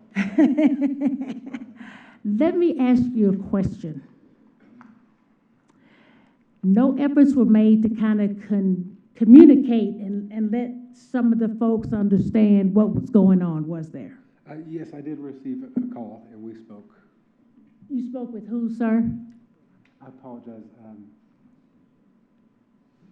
Ms. Castro? Okay. After the first meeting, I reached out. Come on forward. Come on forward. After the first meeting, I reached out and looked up and copied who was in charge, the representative of Mary Orr and Jay Taylor, is that correct? And I called, and then I believe we spoke on the 13th, and just was addressing my concerns, and he was going to let them know my concerns. I wish they would have let me know before all this, because I'm really in the worst spot as it being the commercial, me being the only house left there. And it's like I was telling my husband, we've only been there almost 7 years, and we've done a lot of work to the house, but I'm raising children. I'm also a foster parent. I'm not fostering right now because I've adopted 2. And just concerns, the girls are outside a lot, and my concern is safety really, as well as traffic. They're in the front yard a lot, they ride their bikes, and if there is a road coming in on 117th or on Homestead, I mean, safety is the reason we moved there was because it was a quiet neighborhood and there was not a lot of traffic. But now I've been coming to the city for every year because of the neighbor and all the mess and stuff, which I know that's going to be cleaned up.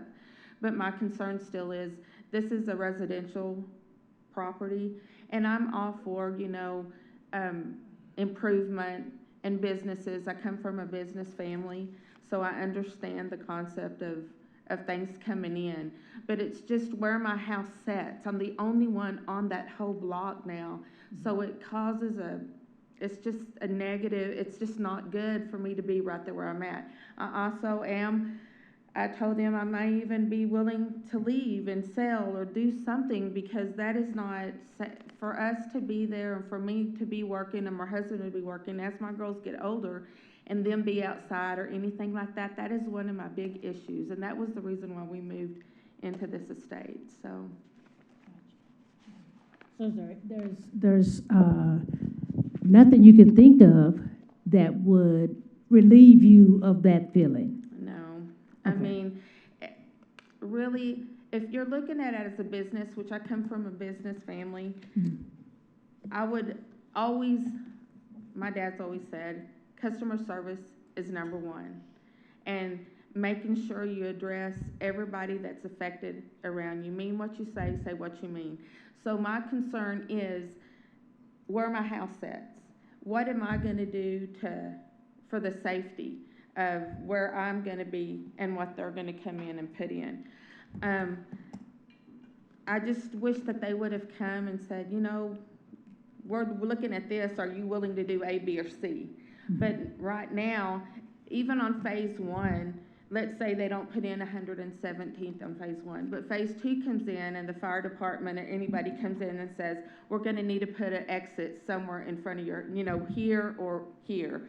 And that's my concern as well, just the safety of where my house sits and what is going to be brought in. It is going to clean up the neighborhood, probably where all the debris and stuff is, but at the same aspect, you can also say, what about, theft or people hanging out back there, or, all those things come into a factor, especially me being the only house right there on that block. So those are really my concerns. Thank you so much. You're welcome. That's all I have, Mr. Mayor. Mr. McBrayer? Ms. Castro, if you don't mind, but balancing those concerns versus what's there currently and what is being proposed there, how are you balancing those? Do you prefer to have what's there or even something worse than what's there? As a parent, I'm going to answer this question. Yes. I would prefer to have, the few snakes we get, the rabbits, the weeds, opposed of somebody coming and taking my child, riding her bike off of her bike, or, theft, walking around from the fence and coming into our yard. Yeah, I would rather have what's there. Okay, thank you. That's as a parent. So. And my other question, you may be able to answer that. So 117th Street, that doesn't go through between Homestead and Frankfurt, does it? That's right in front of my home. Is it a dirt street all the way through? I mow that right now. So it's just now, when we moved there, it was weeds, but I just took it upon myself to mow because I came to the city about 6 years ago and told them, and nothing was done, so I just take it upon myself. Okay, so it's not a gravel road or a dirt road sir. or anything really at the moment? It's just weeds. Okay, and is it part of our proposal to pave that? anytime soon? Yeah. I'm not sure that's a dedicated right-of-way at this point. We would have to look into that. So the likelihood of a road being there anytime soon is not too Well, great. I would not think the chances are great. If it was required, the adjacent property would need to develop it. If it's dedicated immediately south of her home, it's only half width by the time you get farther to the east back towards Frankfurt. So it's a very, it looks like something was platted years and years ago and never developed. I have a question, well, something to say. When I started going to the city about, my address was wrong where I lived, when we hooked up our Atmos, our address I have to put in as a different address because it was all wrong. But I was told that there would be a cul-de-sac if someone were to come in and build right where they're building, that eventually those people who decide to build would have to, be responsible for that cul-de-sac that is shown on the paperwork that y'all have for the future. So 117th would be, they said would eventually be a cul-de-sac, so that's just what was told.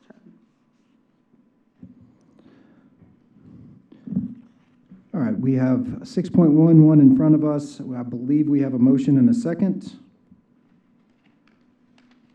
Still, yes? Ms. Joy, you have another question of staff? North of that property, that's residential as well? Yes. And what is that there just to the south of the proposed property that faces Frankfurt? What is that? I believe it's a commercial business. Ooh. Whoops. Paul's Parts. Mr. Gentry told us that there would be a fence. Are you talking about fencing all the way around?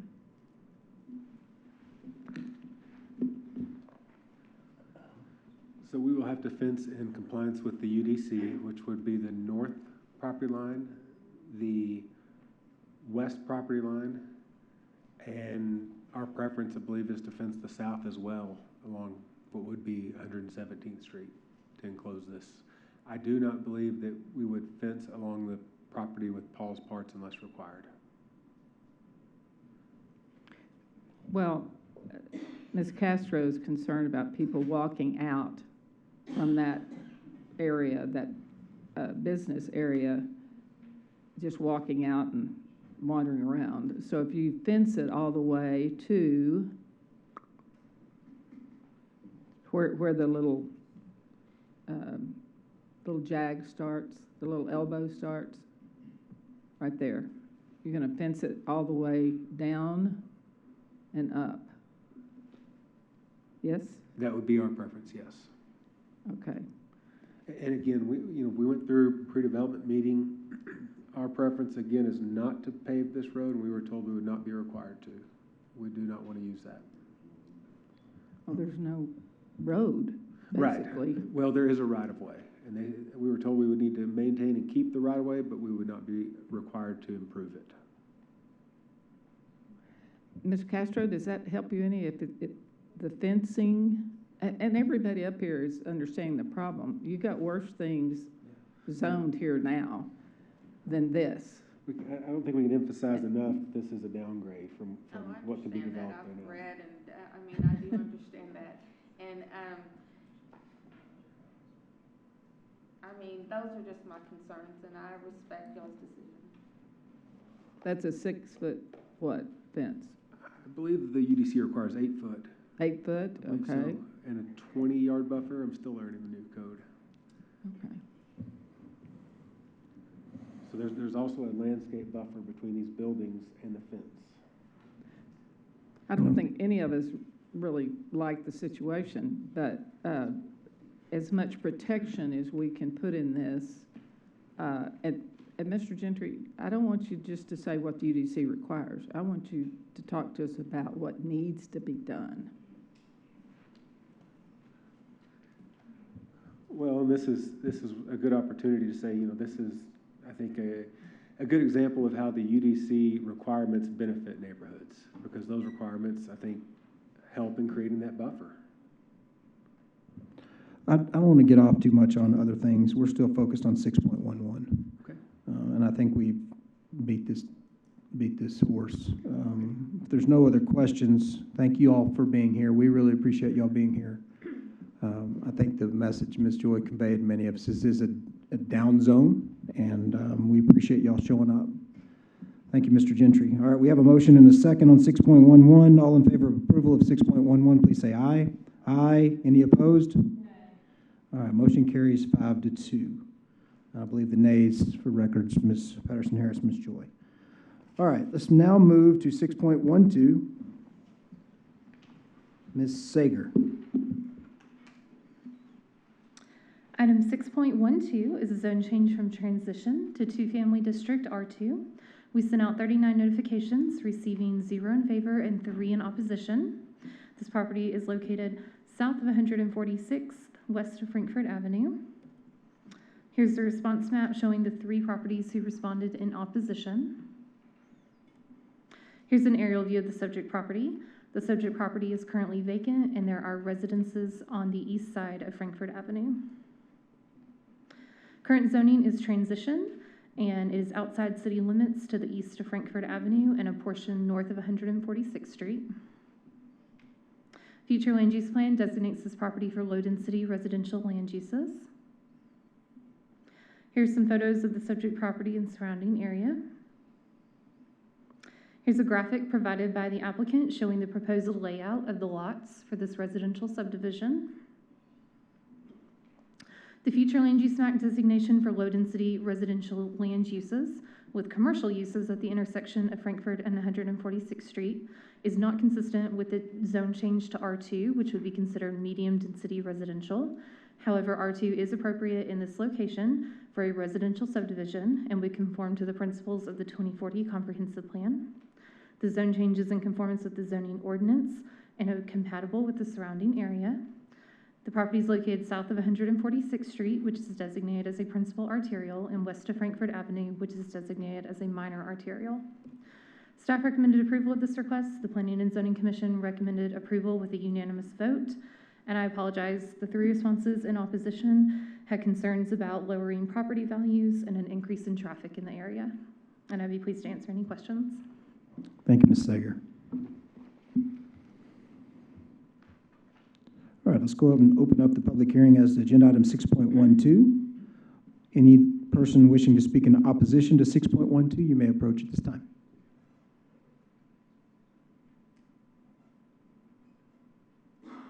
All right, seeing none, we will move to those wishing to speak in favor of agenda item 6.12. You may approach at this time.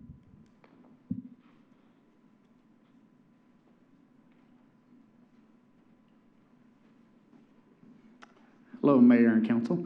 My name is Wes Everett. I'm representing Beaton Bow Homes, 6305 82nd Street. And this is our new development that we were wanting to get it rezoned from transition to R2. It'll be called Homestead at Frankfurt. To be close to around 1,200 homes.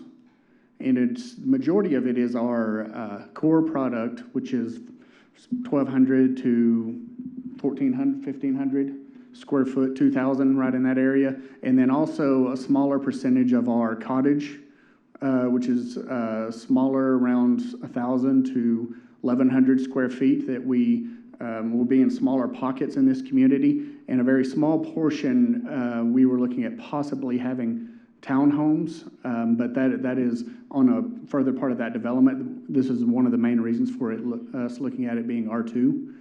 I did reach out to each one of the people that sent in opposition. I was able to talk to 2 of the 3, and there, as Kristen stated, they had issues with worrying about lowering property values. They also discussed with me worrying about us causing more issues with the water issues in Highland Oaks. It's where all 3 of them were located at, and we are in this development, we're bringing city water will be extended to that area. So I'm here for any other questions or comments. All right, any other persons wishing to speak in favor of 6.12, you may approach at this time. All right, we'll now close the public hearing as to agenda item 6.12. Is there a motion to approve 6.12? Thank you, Dr. Wilson. Second. Thank you, Mr. Massengale. All right, are there any questions of Wes, Kristen, or any other questions or discussion on 6.12? All right, seeing none. All in favor of approval of 6.12, please say aye. Aye. Any opposed? All right, motion carries 7-0. All right, we will now move to 6.13. Ms. Sager. Item 6.13 is a request for a zone change from R1 specific use for townhomes to R1 specific use for garden homes. We sent out 52 notifications, receiving 3 in favor, 0 in opposition. This property is located north of Erskine Street, east of Milwaukee Avenue. Here's a response map showing the 3 properties who responded in favor, 2 of which are subject properties. Here's an aerial view of the properties. The subject properties are currently vacant. They are part of this developing Wilshire Estates neighborhood. Current zoning is a mix of single-family R1 specific use for townhomes and garden homes, as well as just standalone R1. There is C3 to the west, C2, R2, and R1 to the south. Here's some photos of the subject property and surrounding area. The proposed zoning request is in conformance with the zoning ordinance and appropriate for the area. The proposed specific use is compatible with the surrounding area, and the location will be along Erskine Street, Windsor Court, and Amesbury Court. Erskine Street is designated as a principal arterial, with the other 2 designated as private roads. Staff recommended approval of this request, and the Planning and Zoning Commission recommended approval by unanimous vote. And I'd be pleased to answer any questions. All right, thank you, Ms. Sager. Mr. McBrayer? Between a townhome and a garden home. A garden home is a home that has a 0 lot line. So you place one wall of that home directly on the side property line and then have 10 feet of separation before you have the next home. A townhome is 2 units that are connected. They almost look like an apartment with the property line running through the wall. All right, thank you, Ms. Sager. May be on standby once again, but at this time, I'll open up the public hearing as to 6.13. Anyone here wishing to speak in opposition to 6.13, you may approach at this time. All right, seeing none, I will move to those wishing to speak in favor of 6.13. All right, seeing none, I will now close the public hearing as to agenda item 6.13. Is there a motion to approve 6.13? Thank you, Ms. Joy. Thank you, Mr. McBrayer. All right, I have a motion and a second on 6.13. Is there any further discussion? Any questions of Ms. Sager? Do we have an applicant?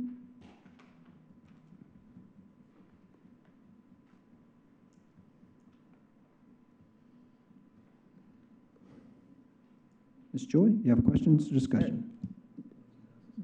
This is an unusual development, I would say, and they're trying to finish it out, is what it looks like. They've had some vacant property in that cul-de-sac, and then down on the corner.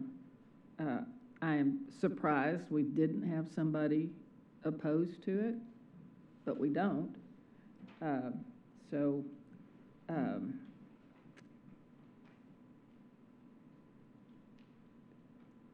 Normally they'd come say there's more traffic, those kinds of things, but there's no real opposition that's been expressed to me. It's in my district. And so I just see it as a project to finalize that addition. All right, any other discussion or questions of staff? All right, all in favor of approval of 6.13, please say aye. Aye. Any opposed? All right, 6.13 carries 7-0. All right, we will now move to 6.14. Council, this is, I believe it was a 4-4 P&Z vote. This will require a supermajority. Just to keep that in the back of your head. Ms. Sager, 6.14. Item 6.14 is a zone change from single-family district R1 to two-family district R2. We sent out 25 notifications, receiving 0 responses. This property is located north of 26th Street, west of Urbana Place. Here's an aerial view of the subject property. It is within a neighborhood that has residences as well as other vacant lots. Current zoning is R1, and it is surrounded by R1.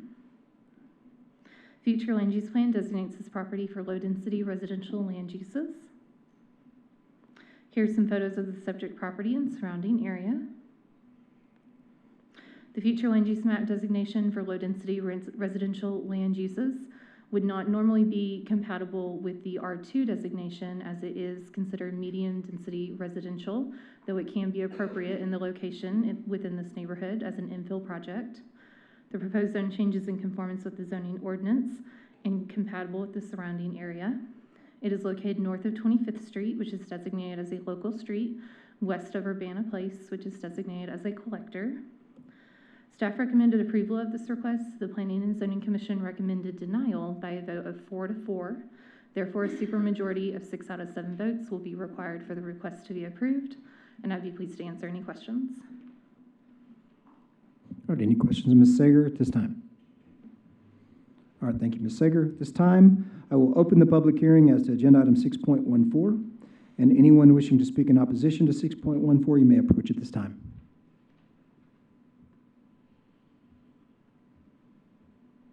All right, seeing none, I'll move to anyone wishing to speak in favor of agenda item 6.14. You may approach.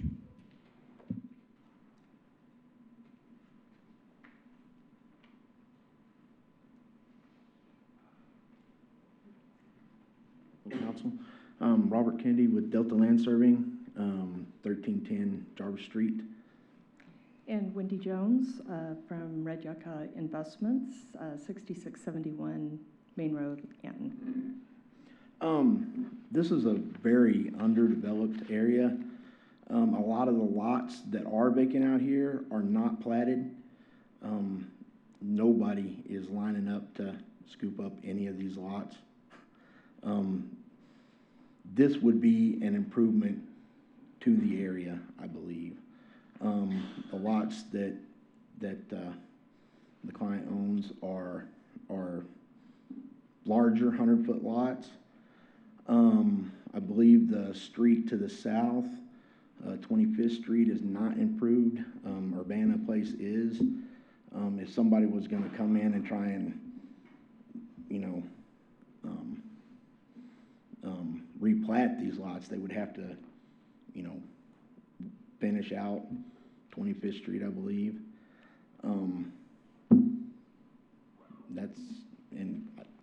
They've been vacant for a long time. A lot of this area has right here. In my research, there were 11 vacant lots on the west side of the road and 11 on the east side of the road as you go from 19th to 26th Street. It consists of 2 churches. There are 9 homes that are actually built between 19th and 26th Street. 2 of those are sitting in a state. They may or may not be vacant. I'm not sure. One is a mobile home that's left in a life estate, and one is a bank-owned property. The 5 existing homes were built between 1923 and 1953, with 4 being built between 1979 and 2009. The median-sized home in the area is 1,142 square foot. The pictures that the city put up, the one with the pretty water behind it and the trees, is the Beaton Bow Development Upland Crossing. And they've put a barrier down. I've got some pictures that really give you and depict the area. If you'd like to see those, I've got them here that I'm happy to present. But it really is a declining area. There's not much being built. The 3 duplexes that we've proposed to be building in this area, we hope would bring some good clientele to the area, bring some safety and some cleanup to the remaining portion. Thank you. You might stick around. There may be questions for you as applicants. Thank you. All right, anyone else wishing to speak in favor of 6.14? All right, seeing none, we will now close the public hearing as to 6.14. Is there a motion to approve 6.14? Thank you, Mr. McBrayer. Thank you, Dr. Wilson. All right, are there any questions for the applicants, further questions of Ms. Sager, or discussion? Ms. Joy? I have a question, Ms. Sager. There was a lot of discussion about this, or we wouldn't have had a 4-4 vote when we had 8 members present. So could you share with us, one, was there opposition at the planning and zoning meeting? Because I don't see any letters or any reports. I do not recall any opposition at the Planning and Zoning Commission meeting. There was a lot of discussion about whether or not this would be considered spot zoning. I think the commission was thinking about the earlier case on 69th Street where you had a built-out, established, single-family neighborhood where one individual lot was requesting a zone change. Planning staff sees this request differently because you are taking 3/5 of a block that is currently vacant and asking to rezone it to R2 in a neighborhood where you need infill development. It is not completely built out, and so we think it would be an appropriate project. But I do feel like a lot of the concerns stemmed from, would this also be considered spot zoning? Well, I wish the Beaton Bows hadn't left because there he is, the nearest neighbor.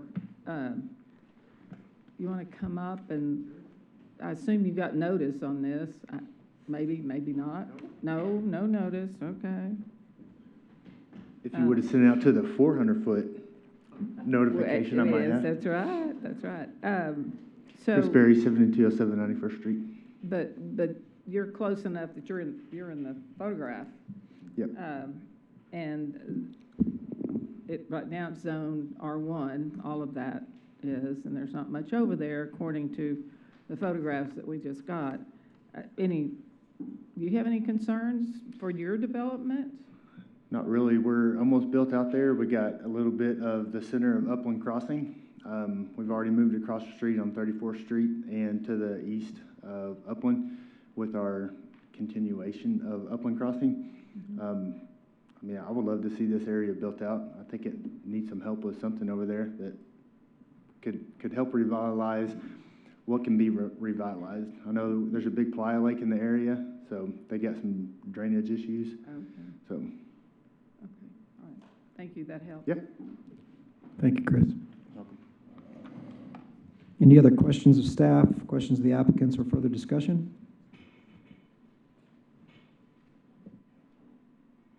All right, I got a motion and a second on 6.14. All in favor of approval of 6.14, please say aye. Aye. Any opposed? All right, 6.14 carries 7-0. All right, at this time, staff is going to take a break. Kristen, we're going to take, let's do a 15-minute break. That may drag a couple of minutes. Because we had a birthday yesterday. Miss Patterson Harris had another year around the sun. I know she wanted that brought up. Happy birthday to her. So at this time, yeah, we'll sing later. All right, we're going to be in recess until 4:22. If on this west side, we have somebody that's needing to turn right, but the guy behind them needs to go, or the vice versa, it needs to go left, but the guy behind them needs to go right. Well, there is an opportunity, I guess, for a second point if traffic stalled. I feel like it gives them another opportunity versus just having one. Ms. Martinez-Garcia? That Lubbock is growing, right? I mean, when you're building next to a police substation, it's growing, and you're going to have good safety. This question is more for our city manager. Do you see any concerns, this facility seated next to a substation?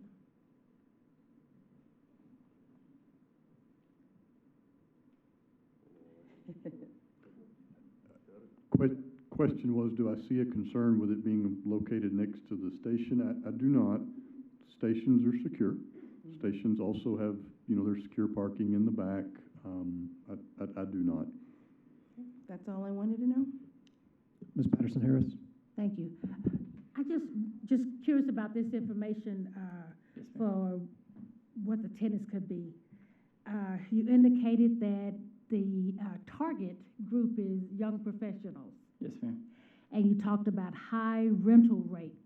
Right, correct. What are we looking at with regard to a Looking figure? for the 2-bed, 2 baths at $1,400 a month, with the 3-2s somewhere around 16, possibly touching 17. So kind of early on that one to figure. Really, I was gearing more for the 2-2, but I feel like with that type of rental, it's going to attract a little different tenant as well. Okay, thank you. Yes, ma'am. Ms. Joy?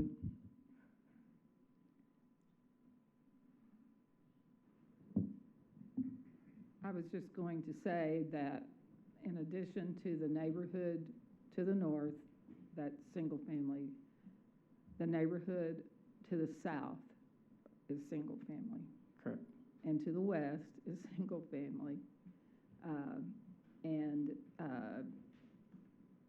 to the east, the east, there's some single family there. And I think we're trying to pigeonhole something in here. Now, they will tell you, if you talk to them on the phone, the opposition, that they were told that would be some sort of retail. You know, that changes as the zone changes. And I think they were prepared for that. They are not prepared for this development right here. And the 102 people, which I think the least number of people who would be there when it's fully leased is over 200. How many parking spaces do you have? Offhand, I'm not 100% certain. Do you have that number? I think we're like 140. 140? How many? I think we were at 140, somewhere around there.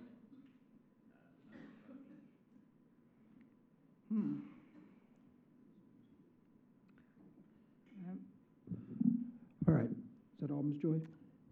Yeah, I'm concerned, still concerned. All right, Mr. McBrayer? Well, I share your concern somewhat, but just given the situation we're in at the moment with houses becoming, single-family housing becoming unaffordable for a lot of people, I think we're going to see a lot more developments like this just so people can have a place to live. I know that just yesterday it came out that the average household income can no longer afford the average house. That's just a reality, and we'd all love to have single-family residences everywhere, but that may not be the reality going forward. So somehow we have to address that. This seems like a good project, despite those issues. So that's my 2 cents worth. Thank you, Mr. McBrayer. All right, we have a motion and a second on 6.15. Is that correct, Ms. Courtney? All right, all in favor of approval of 6.15, please say aye. Aye. Any opposed? All right, motion carries 6-1. All right, we're now moving to 6.16. This is a second read. The Leda annexation of 411 acres. I believe this is also in your backup. We have, I guess, let me go ahead and take a motion on 6.16 if I could. No. Thank you, Ms. Patterson-Harris, Mayor Pro Tem. Is there a second? Thank you, Ms. Martinez-Garcia. All right, now we have Kristen available if there's any other questions, if there's any questions or discussion on 6.16. All right, seeing none, then I will keep you close, Ms. Sager. All in favor of approval of 6.16 on the second read, please say aye. Aye. Any opposed? All right, 6.16 carries 7-0. All right, we will now move to 6.17. This is the ordinance on the first reading on planning on the UDC. Council, what I've discussed with Mr. Weaver, what I think we'll do specifically is start with 6.17A, and then we will take 1 through 10 up individually on motions and seconds and approval, so we can take those 10 up individually, and then we will begin with B. So it will look like 6.17A1. I would take a motion to approve, get a second, and then we can take a discussion from there. Then when we get to B, we will do the same thing. We will do 6.17B number 1, and then we will go so forth and so on. If there's one specifically that you would like Ms. Sager to address, after we get a motion in a second, if there's no further discussion or questions of Ms. Sager, we can go ahead and vote. Some of these, I think, may be simple, some are not. So at this time, let's move to 6.17. We will start with A. Is there a motion to approve 6.17A1? Thank you, Ms. Martinez Garcia. All right, thank you, Dr. Wilson. All right.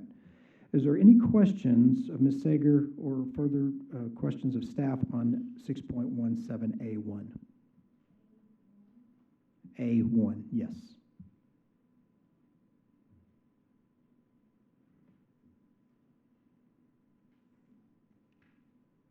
This is the change of the minimum lot width will be 20 feet minimum, and a minimum lot area shall be 1,000 square feet. I think this is a cleanup.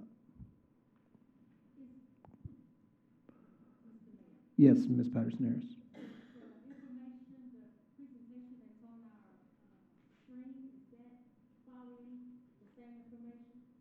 Correct. That would be in your backup. That starts on page 925. Yeah, I have that. I was just wondering if this might be a little bit cleaner up this yard for those of us. Okay. Bring up, there we go, right there. How about that? That's those birthdays, Ms. Patterson-Harris. All right, are any questions of Kristen on 1A1? That's before you. All right, any further discussion on A1? Ms. Joy. We made this change because we could not allow the Director of Planning to do that approval. Is that correct? That had to be a council decision ultimately? Correct. The language as it is currently written would give the Director of Planning authority to approve a variance, which I do not have that authority. But that was, that was in there when they sent the UDC, the draft UDC to us, wasn't it? Correct. Made it all the way through that process. Okay, thank you. All right, we have a motion and a second on 6.17A1. All in favor of approval of 6.17A1, please say aye. Aye. Any opposed?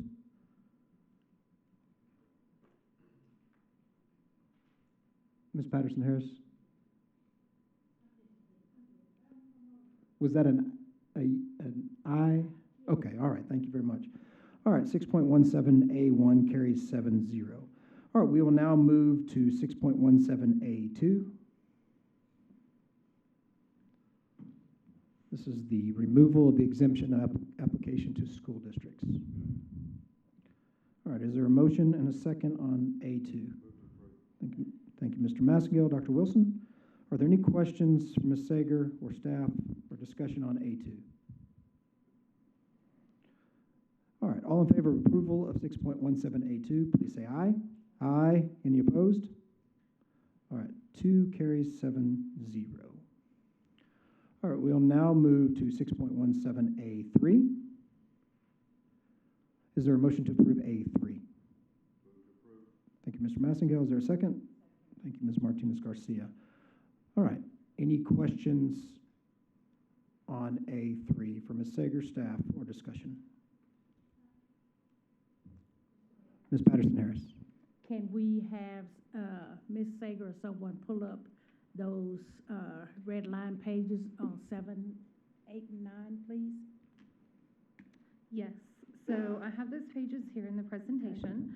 The red line is basically cleanup. It gives a purpose statement for the reduction overlay district, clarifies that the Planning and Zoning Commission will send a final report to the City Council, and additional cleanup. I'm happy to go through them one by one if you would like for me to.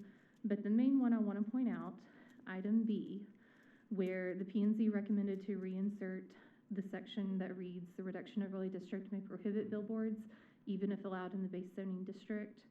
That was something that was part of the original red line that the P&Z is recommending be put back in. So they're recommending approval of the entire red line with the exception of that one portion. Ms. Joy? District also deal with our accessory buildings. I was trying to find it. Yes, right above there, accessory dwelling units. The reduction overlay district can prohibit accessory dwelling units, even if allowed in the base zoning district. Additionally, it can prohibit any permitted use within a base zoning district if it is applied for. Okay, thank you. Ms. Patterson Harris? Oh, I'm sorry, I just, That's all right, thank you. All right, I have a motion and a second on A3. All in favor of approval of A3, please say aye. Aye. Any opposed? All right, 3 carries 7-0. We will now move to 4. Is there a motion to approve 6.17A4? Thank you, Mr. McBrayer, second by Ms. Martinez Garcia. All right, Kristen, do you want to go ahead and bring that one up? So item 4 is related to our subdivision standards. Due to a new state law passed that went into effect September 1st, we have to change how we do our plats process. Part of that includes establishing plat checklist for both our preliminary plat and final plat submissions. And then it changes our process so that plats are administratively approved by city staff, and it implements certain timelines for staff review and for the applicant to make any necessary changes before the plat can be approved or denied. All right, thank you, Ms. Sager. Any questions of Ms. Sager on 4? All right, all in favor of approval of 6.17A4, please say aye. Aye. Any opposed? All right, 4 carries 7-0. All right, we'll now move to 5. Can I go ahead and get a motion to approve on 5? Thank you, Mr. McBrayer. Thank you, Ms. Joy. All right, we have a motion and a second. Ms. Sager? Item 5 is additionally related to our development review procedures, with some items related to our plats process. It is items A through I, and it's cleanup items. They include changing, rather than putting in the application fee as currently adopted by City Council, where we'd have to go change it every time fees changed. It just changes language to say application fee as established by the City Council. We're going to require water and schematic layouts sufficient to demonstrate how proposed lots will be served by water and sewer for our preliminary plats. Updating the requirements for what scale they used on our plats, how we tie a plat to a section corner, and providing information on our city GIS system for our preliminary plats, as well as requiring final plats to be signed and sealed by a surveyor. So these are just cleanup items that will improve our plats process. Thank you, Ms. Sager. Any questions? Further discussion on 5? All right, all in favor of approval of 5? Let me get that for the record. 6.17A5. All in favor of approval, please say aye. Aye. Any opposed? All right, motion carries 7-0. All right, now moving to 6. It's related to the public notice. Can I get a motion on 6? Thank you, Mr. Massengale. Thank you, Ms. Patterson Harris. All right, Kristen? Item 6 would be increasing our 200-foot notification boundary when a public hearing is required to 400 feet. Those notices would be sent to every property owner within 400 feet of the subject property for which a public hearing is taking place. Thank you, Ms. Sager.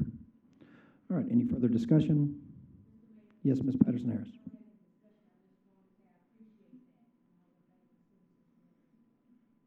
Thank you, Ms. Patterson Harris. All right, all in favor of approval of 6.17A6, please say aye. Aye. Any opposed? All right, motion carries 7-0 on 6. All right, now we will get to 6.17A, 7.1. Okay, we can take these 7.1 through 7.5, Chad? All right, we'll go ahead and take these as 7 collectively. 6.17A7. Ms. Sager? This item will change the use that is listed in our land use matrix under the category Transportation, Utility, and Communication for power generation, transmission, and distribution, including large solar collectors and windmills, rather than it be a permitted use in the IP, LI, and GI districts, industrial park, light industrial, and general industrial. It will be a specific use so that those requests will have to go through the Planning and Zoning Commission and City Council so that we can take a look at the design and make sure it's not going to be disruptive to the adjacent area. All right, thank you, Ms. Sager.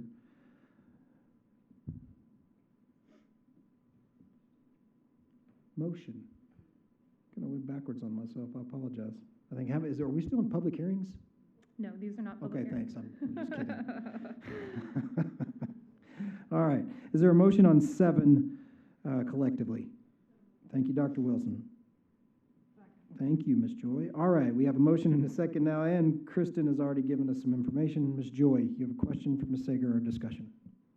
Kristen, I am assuming, and I think I know the answer, but this was more of a cleanup. It was on a table where it was listed as a permitted use, regardless of where the line was going or the station was going. So to me, this was essential to make that specific. That could be a real problem if not. Yes. Yeah, thank you. All right, we have a motion and a second on 7, 6.17A7. All in favor of approval, please say aye. Aye. Any opposed? All right, motion carries 7-0. We are now moving to 8. This is regarding residential carports.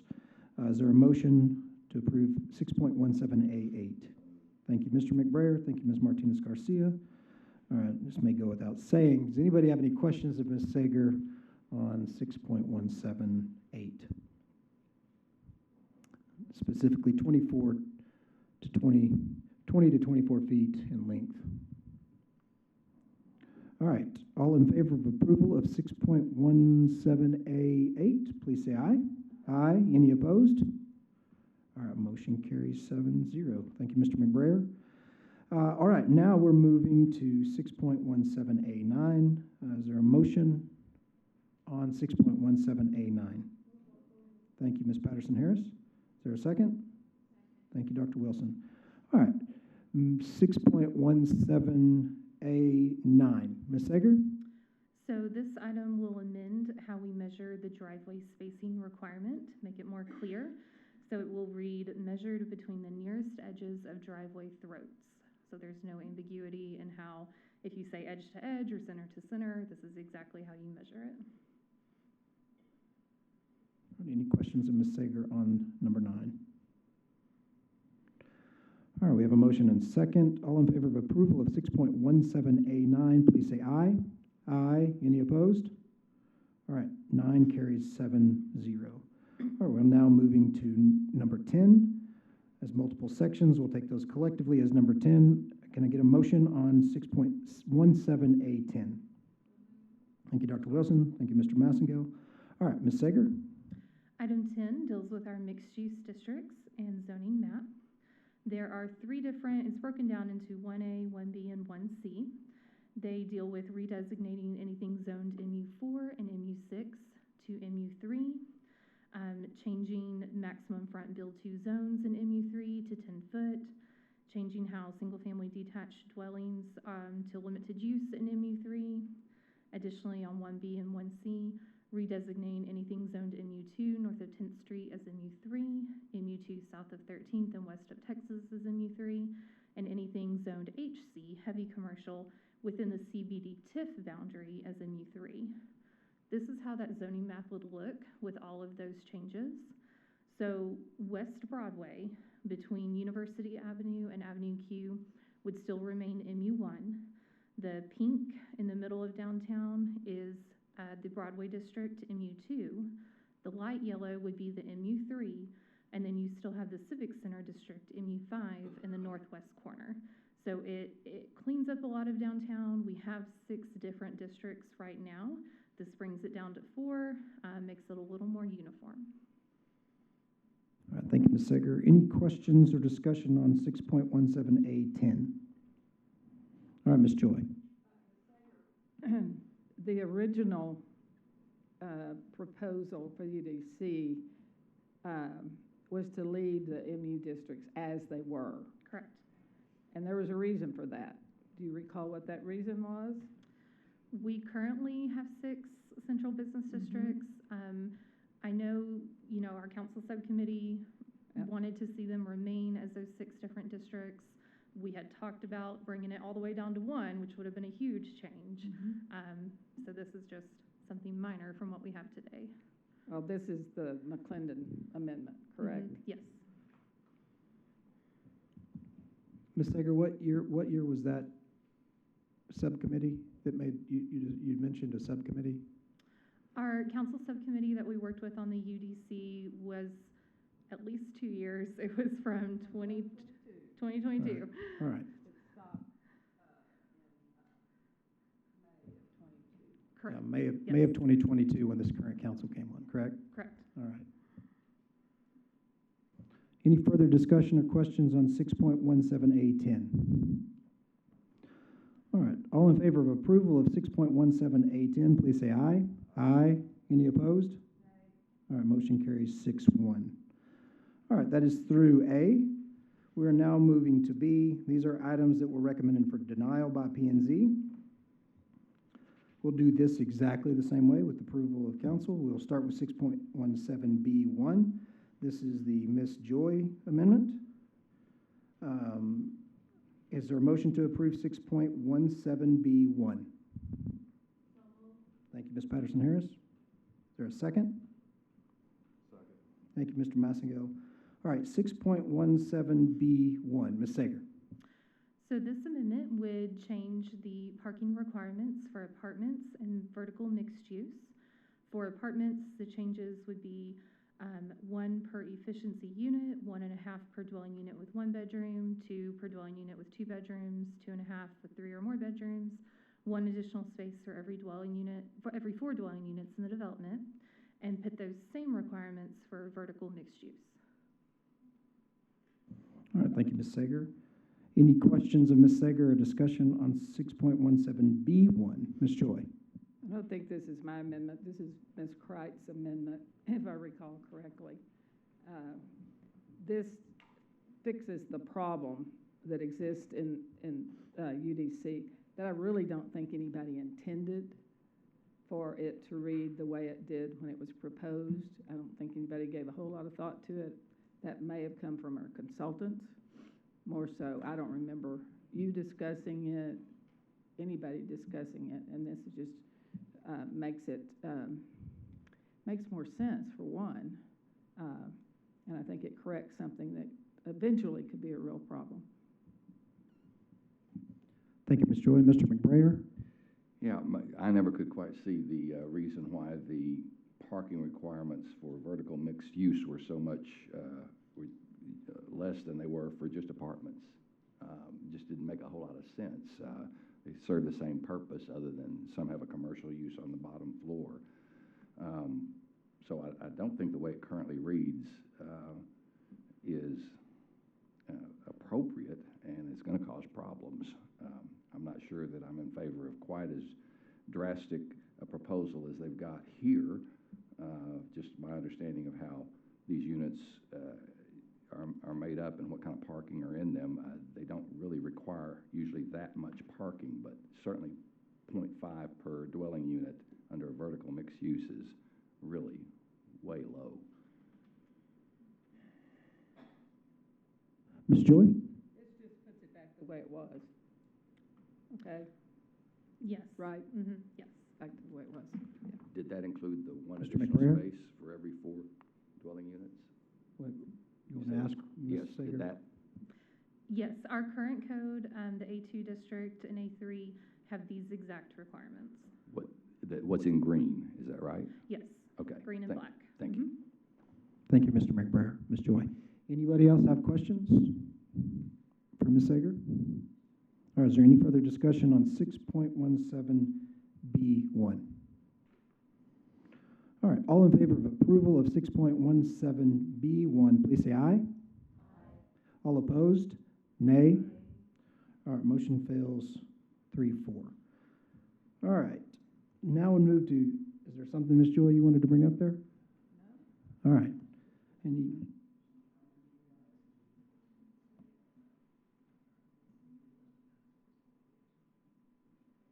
All right, we'll now move to 6.17B2.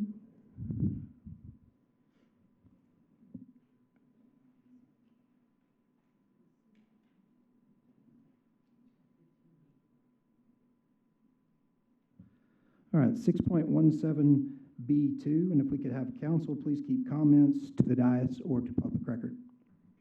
6.17B2, I believe this is brought forward by Ms. Cortez.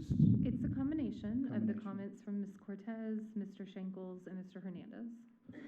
All right, 6.17B2, is there a motion for approval on 6.17B2? Thank you, Ms. Patterson-Harris. Thank you, Mr. Massengale. All right, Ms. Sager? So these items are regarding property with abandoned, industrial, or non-conforming uses and the zoning map additionally. They include amending the abandonment ordinance for non-conforming uses from 12-month to 6-month, rezoning abandoned and blighted structures on industrial land, downzoning currently vacant, abandoned, or non-operational LI and GI on the zoning map that is within 500 yards of residential development, downzoning LI and GI tracts on the zoning map that are not identified as industrial on the 2040 future land use map, downzone all heavy industrial zoning that is currently or will be non-conforming after the UDC goes into effect, create and outline an appropriate set of policies to allow amortization, downzone existing conflicting zoning, and create any other policy that would facilitate this. All right, thank you, Ms. Sager. Ms. Patterson-Harris? I have several things on this, if I may, if I'm provided that, allowed that liberty. Number one is the recommendation was made that a committee be formed to begin discussing the need for or whatever regarding amortization. That was not done. And I believe that that still needs to be done as it was a recommendation from P&Z. And it never happened. I understand that there was some different things that, I'll be nice, some different things that happened down in Austin that kind of put everybody in a different predicament. However, that has been challenging. It's in a different position right now. And so with that being said, I think that it is my desire, it's my request, that we follow the recommendation that was given us and have the citizens group begin to discuss amortization. I hope I got fast on that. Amortization, there we go. Have them discuss it and bring that information back to, I don't know what the recommendation was, to go back to P&Z or just come directly to council. Because I am concerned about some things that are in existence within the community that have been referenced, a few of those things that have been referenced here, some of the others not so much. Another thing is, it's been brought to my attention that some of these items may be accomplished by way of a request from the council. I think that's something that should require, or we should have some additional conversation about as well, if there's something we can do. But more than anything, I would that we create the committee that was recommended and that we begin having these conversations. And I'm kind of like Mr. Shankles, and let's stop kicking this can down the road and decide what we're going to do. Okay? Thank you, Mayor. Thank you, Ms. Patterson-Harris. Mr. McBrayer? Christian, could you go to the second page, points? So this would only, it says create an outline an appropriate set of policies to allow amortization of enterprises deemed a conflicting use. Is that what you're talking about? Is that what you believe this would accomplish? Set that in motion? Not so much that. There are some other pieces to that. I think the conversation just needs to be had to see what it is that needs to be done at all. That's my deal. I mean, I understand that you bring that one particular to the forefront, but that might be a conversation in addition to the other things as with regard to downzoning and what have you. My deal is that we have not put something in place that was recommended that we do so that we can get to a position on this particular item or type of item. But this does not create any amortization schedule or anything like that. It just starts a process to create a policy. Okay. Anything else, Mr. McBrayer? Ms. Patterson-Harris? Oh, I'm sorry. Oh, he didn't hang up on me. All right. Anybody else have any further discussion on 6.17B2? And as to that point, Ms. Patterson-Harris, I think we have an amendment in front of us today. I don't think that's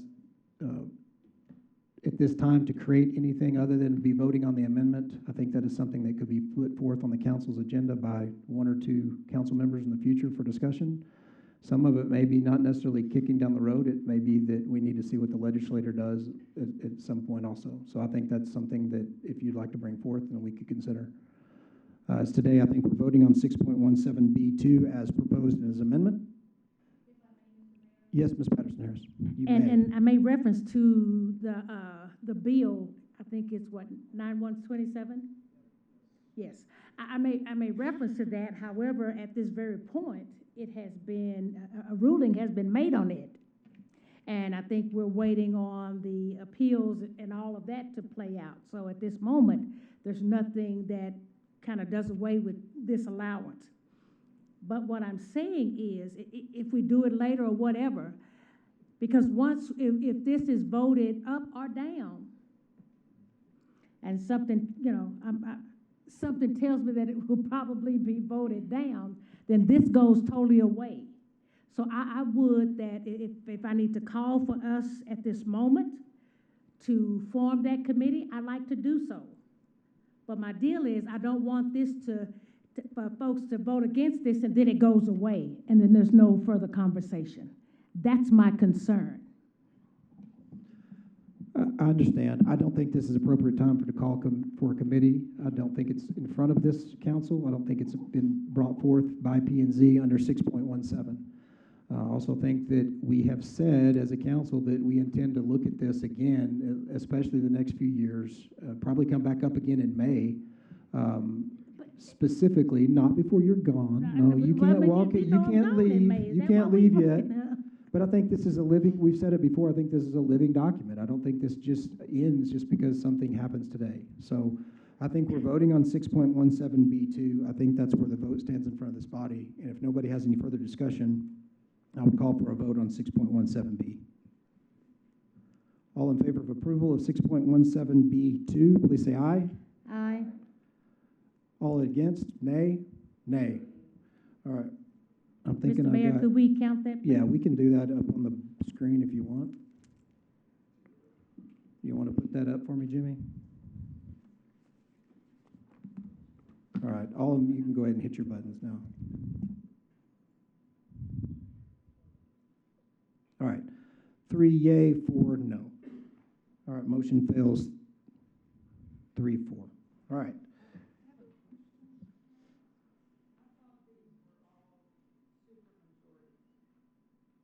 They are supermajorities that you would have to get in order to have approval of those that are denied. Yes, thank you. That's right. I think we mentioned it earlier, but it is recommended for denial. P&Z would require, according to legal, require this to be supermajority. So let's move to 6.17B3. I think this is Ms. Scott's. All right. All right, is there a motion to approve 6.17B3? Thank you, Ms. Joy. Thank you, Mr. Massengill. All right, Ms. Sager, 6.17B3. This item is related to certain permitted uses in residential neighborhoods as well as commercial vehicles. A and B go hand in hand a little bit. The proposal is that if a vehicle or trailer has a business name on it, it must be considered a commercial vehicle and only one is allowed per residence. Additionally, it's my understanding that the code has been enforced in a manner that if a trailer parked on a residential private property has goods on it or products on it that are related to a commercial business, they consider that transporting goods and services, and the homeowner is allowed to have that trailer parked on that property with the product on it. This amendment would remove that allowance. Additionally, it would regulate the placement of group homes so that each district has an equal number and prohibit short-term rentals in residentially zoned districts.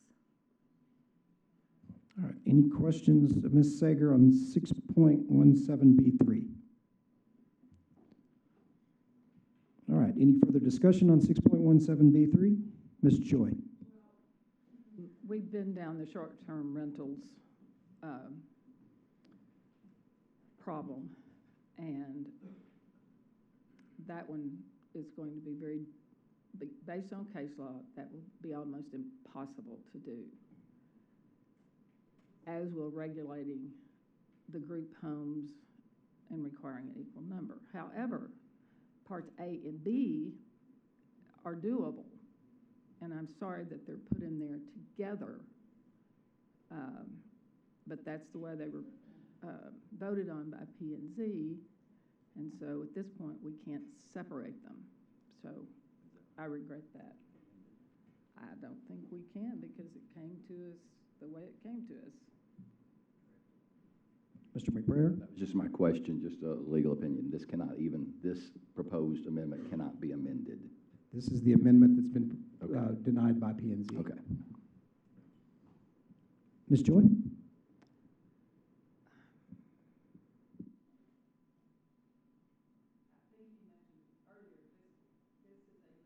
Document. And yes, it can be amended, but I think everybody in here knows that it's not easy to amend, because you've got to go back through the same process that we went through. And so I regret that it's so difficult to amend. It causes it not to be as livable, I think, as we all thought that it would be. And I'm really sorry about this one, but I would encourage Ms. Scott to bring A and B back. All right, any other questions from Ms. Sager or discussion on 6.17B3? All right. Anyone want to call for we can go ahead and bring it up, Jimmy, and go ahead and vote. All in favor of 6.17B3, please say yes. Check your yes. All against, please check your no.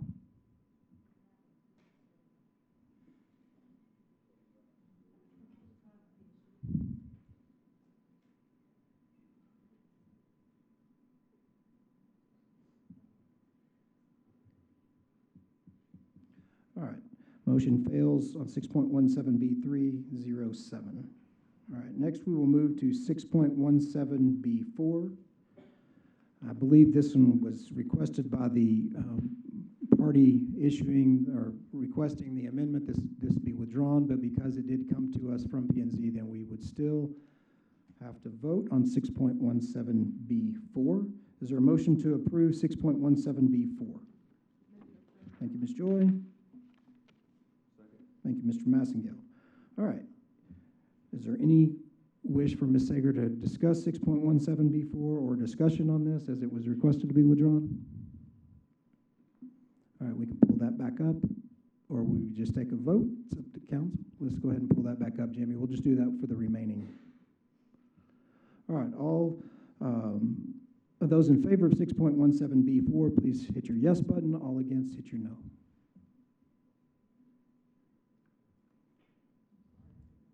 That's all right. All right, motion fails on 4-0-7. All right, now we move to 6.17B5.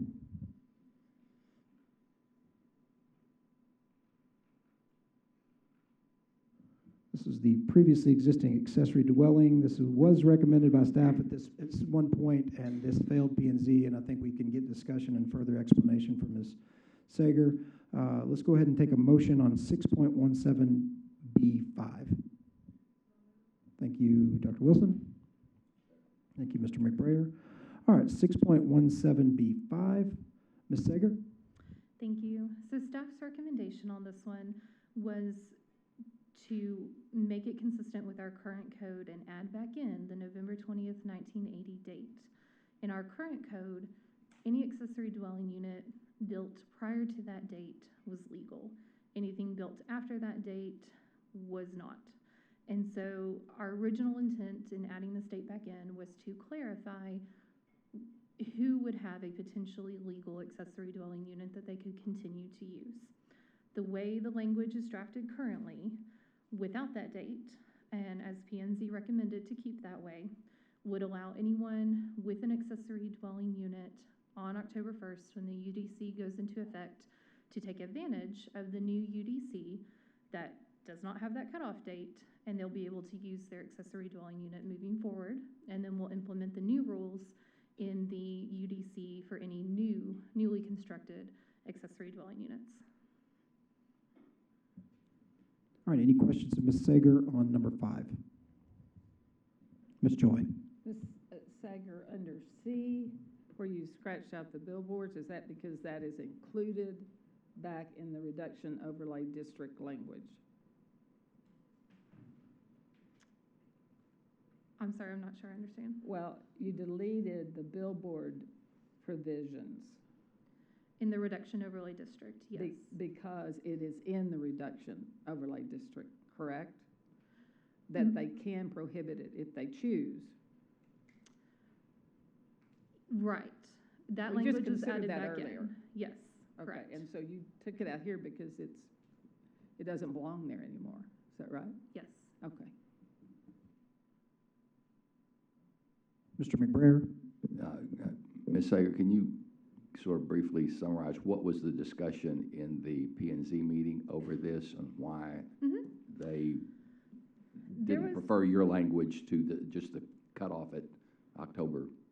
There was 10th, quite a bit of discussion. 1st, whatever it is.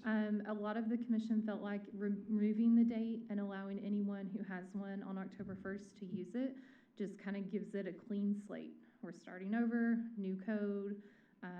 If you have one, great, it'll become non-conforming, you can continue to use it. Other members were a little concerned about that because they felt like those individuals who were following the law, maybe they had one, but it wasn't registered, so that it was not legal to use, and they haven't used it for the past 10 or 20 years.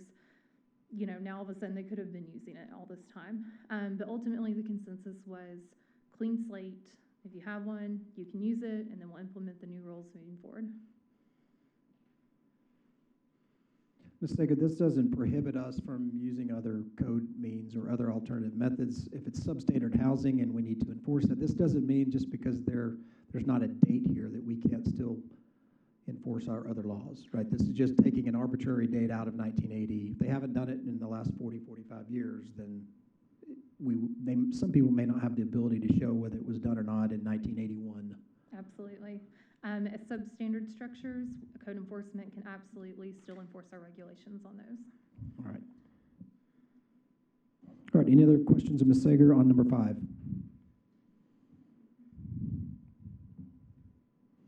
All right, all in favor of approval of 6.17B5, please check your green yes. All against, please hit no.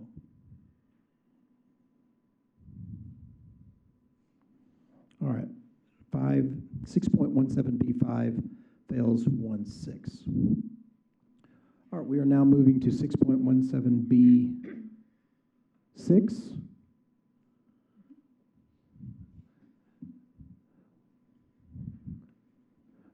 Is there a motion to approve 6.17B6? Thank you, Mr. Massengill. Is there a second? Thank you, Ms. Joy. All right, we have 6.17B6 in front of us, council.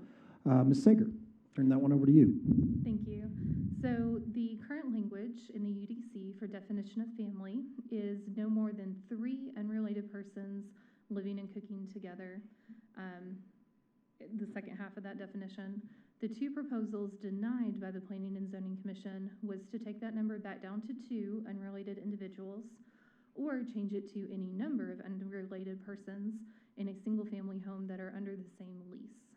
So P&Z recommended keeping it at the 3. All right, thank you, Ms. Sager. All right, is there any questions of Ms. Sager or any further discussion on 6.17B6?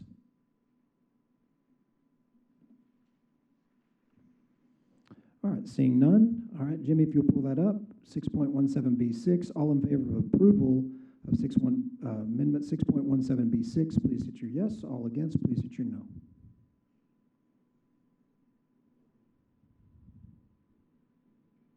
All right, 6.17B6 fails 0-7.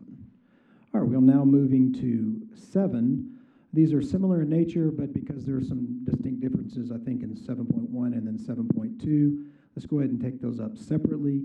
We'll start with 6.17B 7.1. Is there a motion to approve 6.17B 7.1? Thank you, Mr. McBrayer. Thank you, Mr. Massigal. All right, Ms. Sager? Item 7.1 is regarding a limitation on vertical mixed use in residential neighborhoods.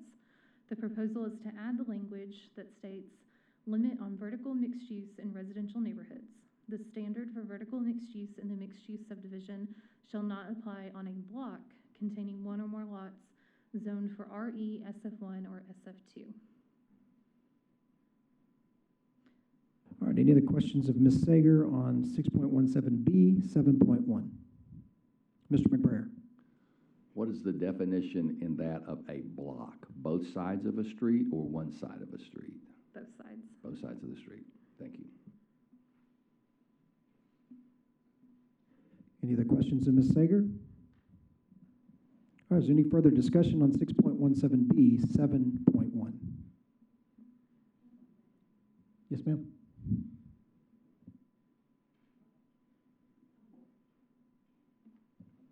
All right, you bring that up, Jimmy. 6.17B 7.1. Those in favor of approval of 6.17B 7.1, please hit green. All against, please hit your red no.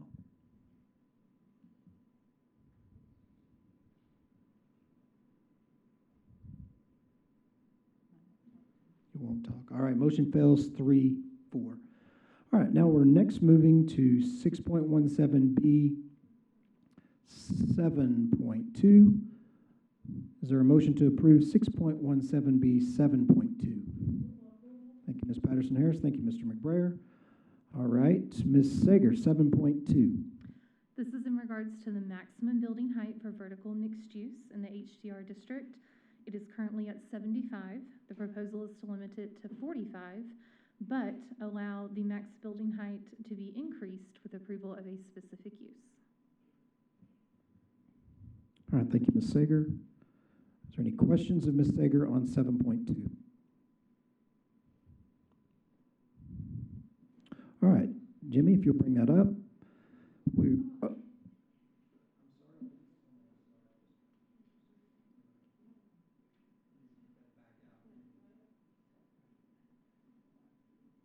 Technical difficulties, I'm sorry. Yeah, we asked for questions, didn't I? My apologies. Any discussion on 6.17B 7.2? Ms. Joy. This was the amendment that Mr. Falk brought forward, and I thought it was a good compromise because it allows some discretion at the council level by doing it specific use. One group said we want to reduce it to 45, but he brought forth something that I do consider is a good compromise so that it would come back to council, particularly in those cases where it is very contested or would have been contested. And I appreciate you doing that, Mr. Falk, because I think it gives us an option to look at this and see if maybe the council can make those decisions because I do think this is a policy decision. Mr. McBrayer? Yeah, and I agree with what Councilwoman Joy just said. This is a good compromise. It does allow it when it seems appropriate under the circumstances, and it may be, in fact, appropriate. And so I think it's worth our consideration. Thank you, Mr. McBrayer. Any other discussion or comments on 6.17B 7.2? Jimmy, I think we are ready now to pull that back up. We have a motion and a second on 6.17B 7.2. All in favor of approval, please hit your green. All against, please hit your red. All right, motion fails 3-4. All right, we're now moving to 6.18. This is a resolution to consider the resolution authorizing publication of a notice of intention to issue electric light and power system revenue bonds. Mr. Ivy is not here today. No, hold on. Mr. Ivy's not here. And Harvey knows what I think about the end of the day, though, so we're just going to give you one more shot at it this time. All right. Teasing Harvey, you're up. So we have before the council a recommendation to proceed with a preliminary plan to fund the SPS settlement agreement, partial requirement settlement, and with an up to limit of 80 million, I'm sorry. I didn't stop me. For an up to $80 million. This had been brought before the council back in August of last year. We've since had a lapse of over a year. Right now, we're in the final stages of acceptance from FERC for the final regulatory hurdle. So with that, we're going to be reducing that up to limit from 90 million to 80 million. And that's because of a reduction in that amount that we're going to borrow that's going to drop from 77.5 million to just about $64,500,000. All right, any questions for Harvey at this point? All right, is there a motion to approve 6.18? Thank you, Ms. Martinez Garcia. Is there a second? Thank you, Mr. Massengale. Any discussion on 6.18 or questions of Harvey or staff? All right, all in favor of approval of 6.18, please say aye. Aye. Any opposed? All right, 6.18 carries 7-0. I was going to have our new interim police chief step up, but I think we missed him once more. But grateful for Chief Russian being here with us. And with that, it is 5:37, and we are adjourned.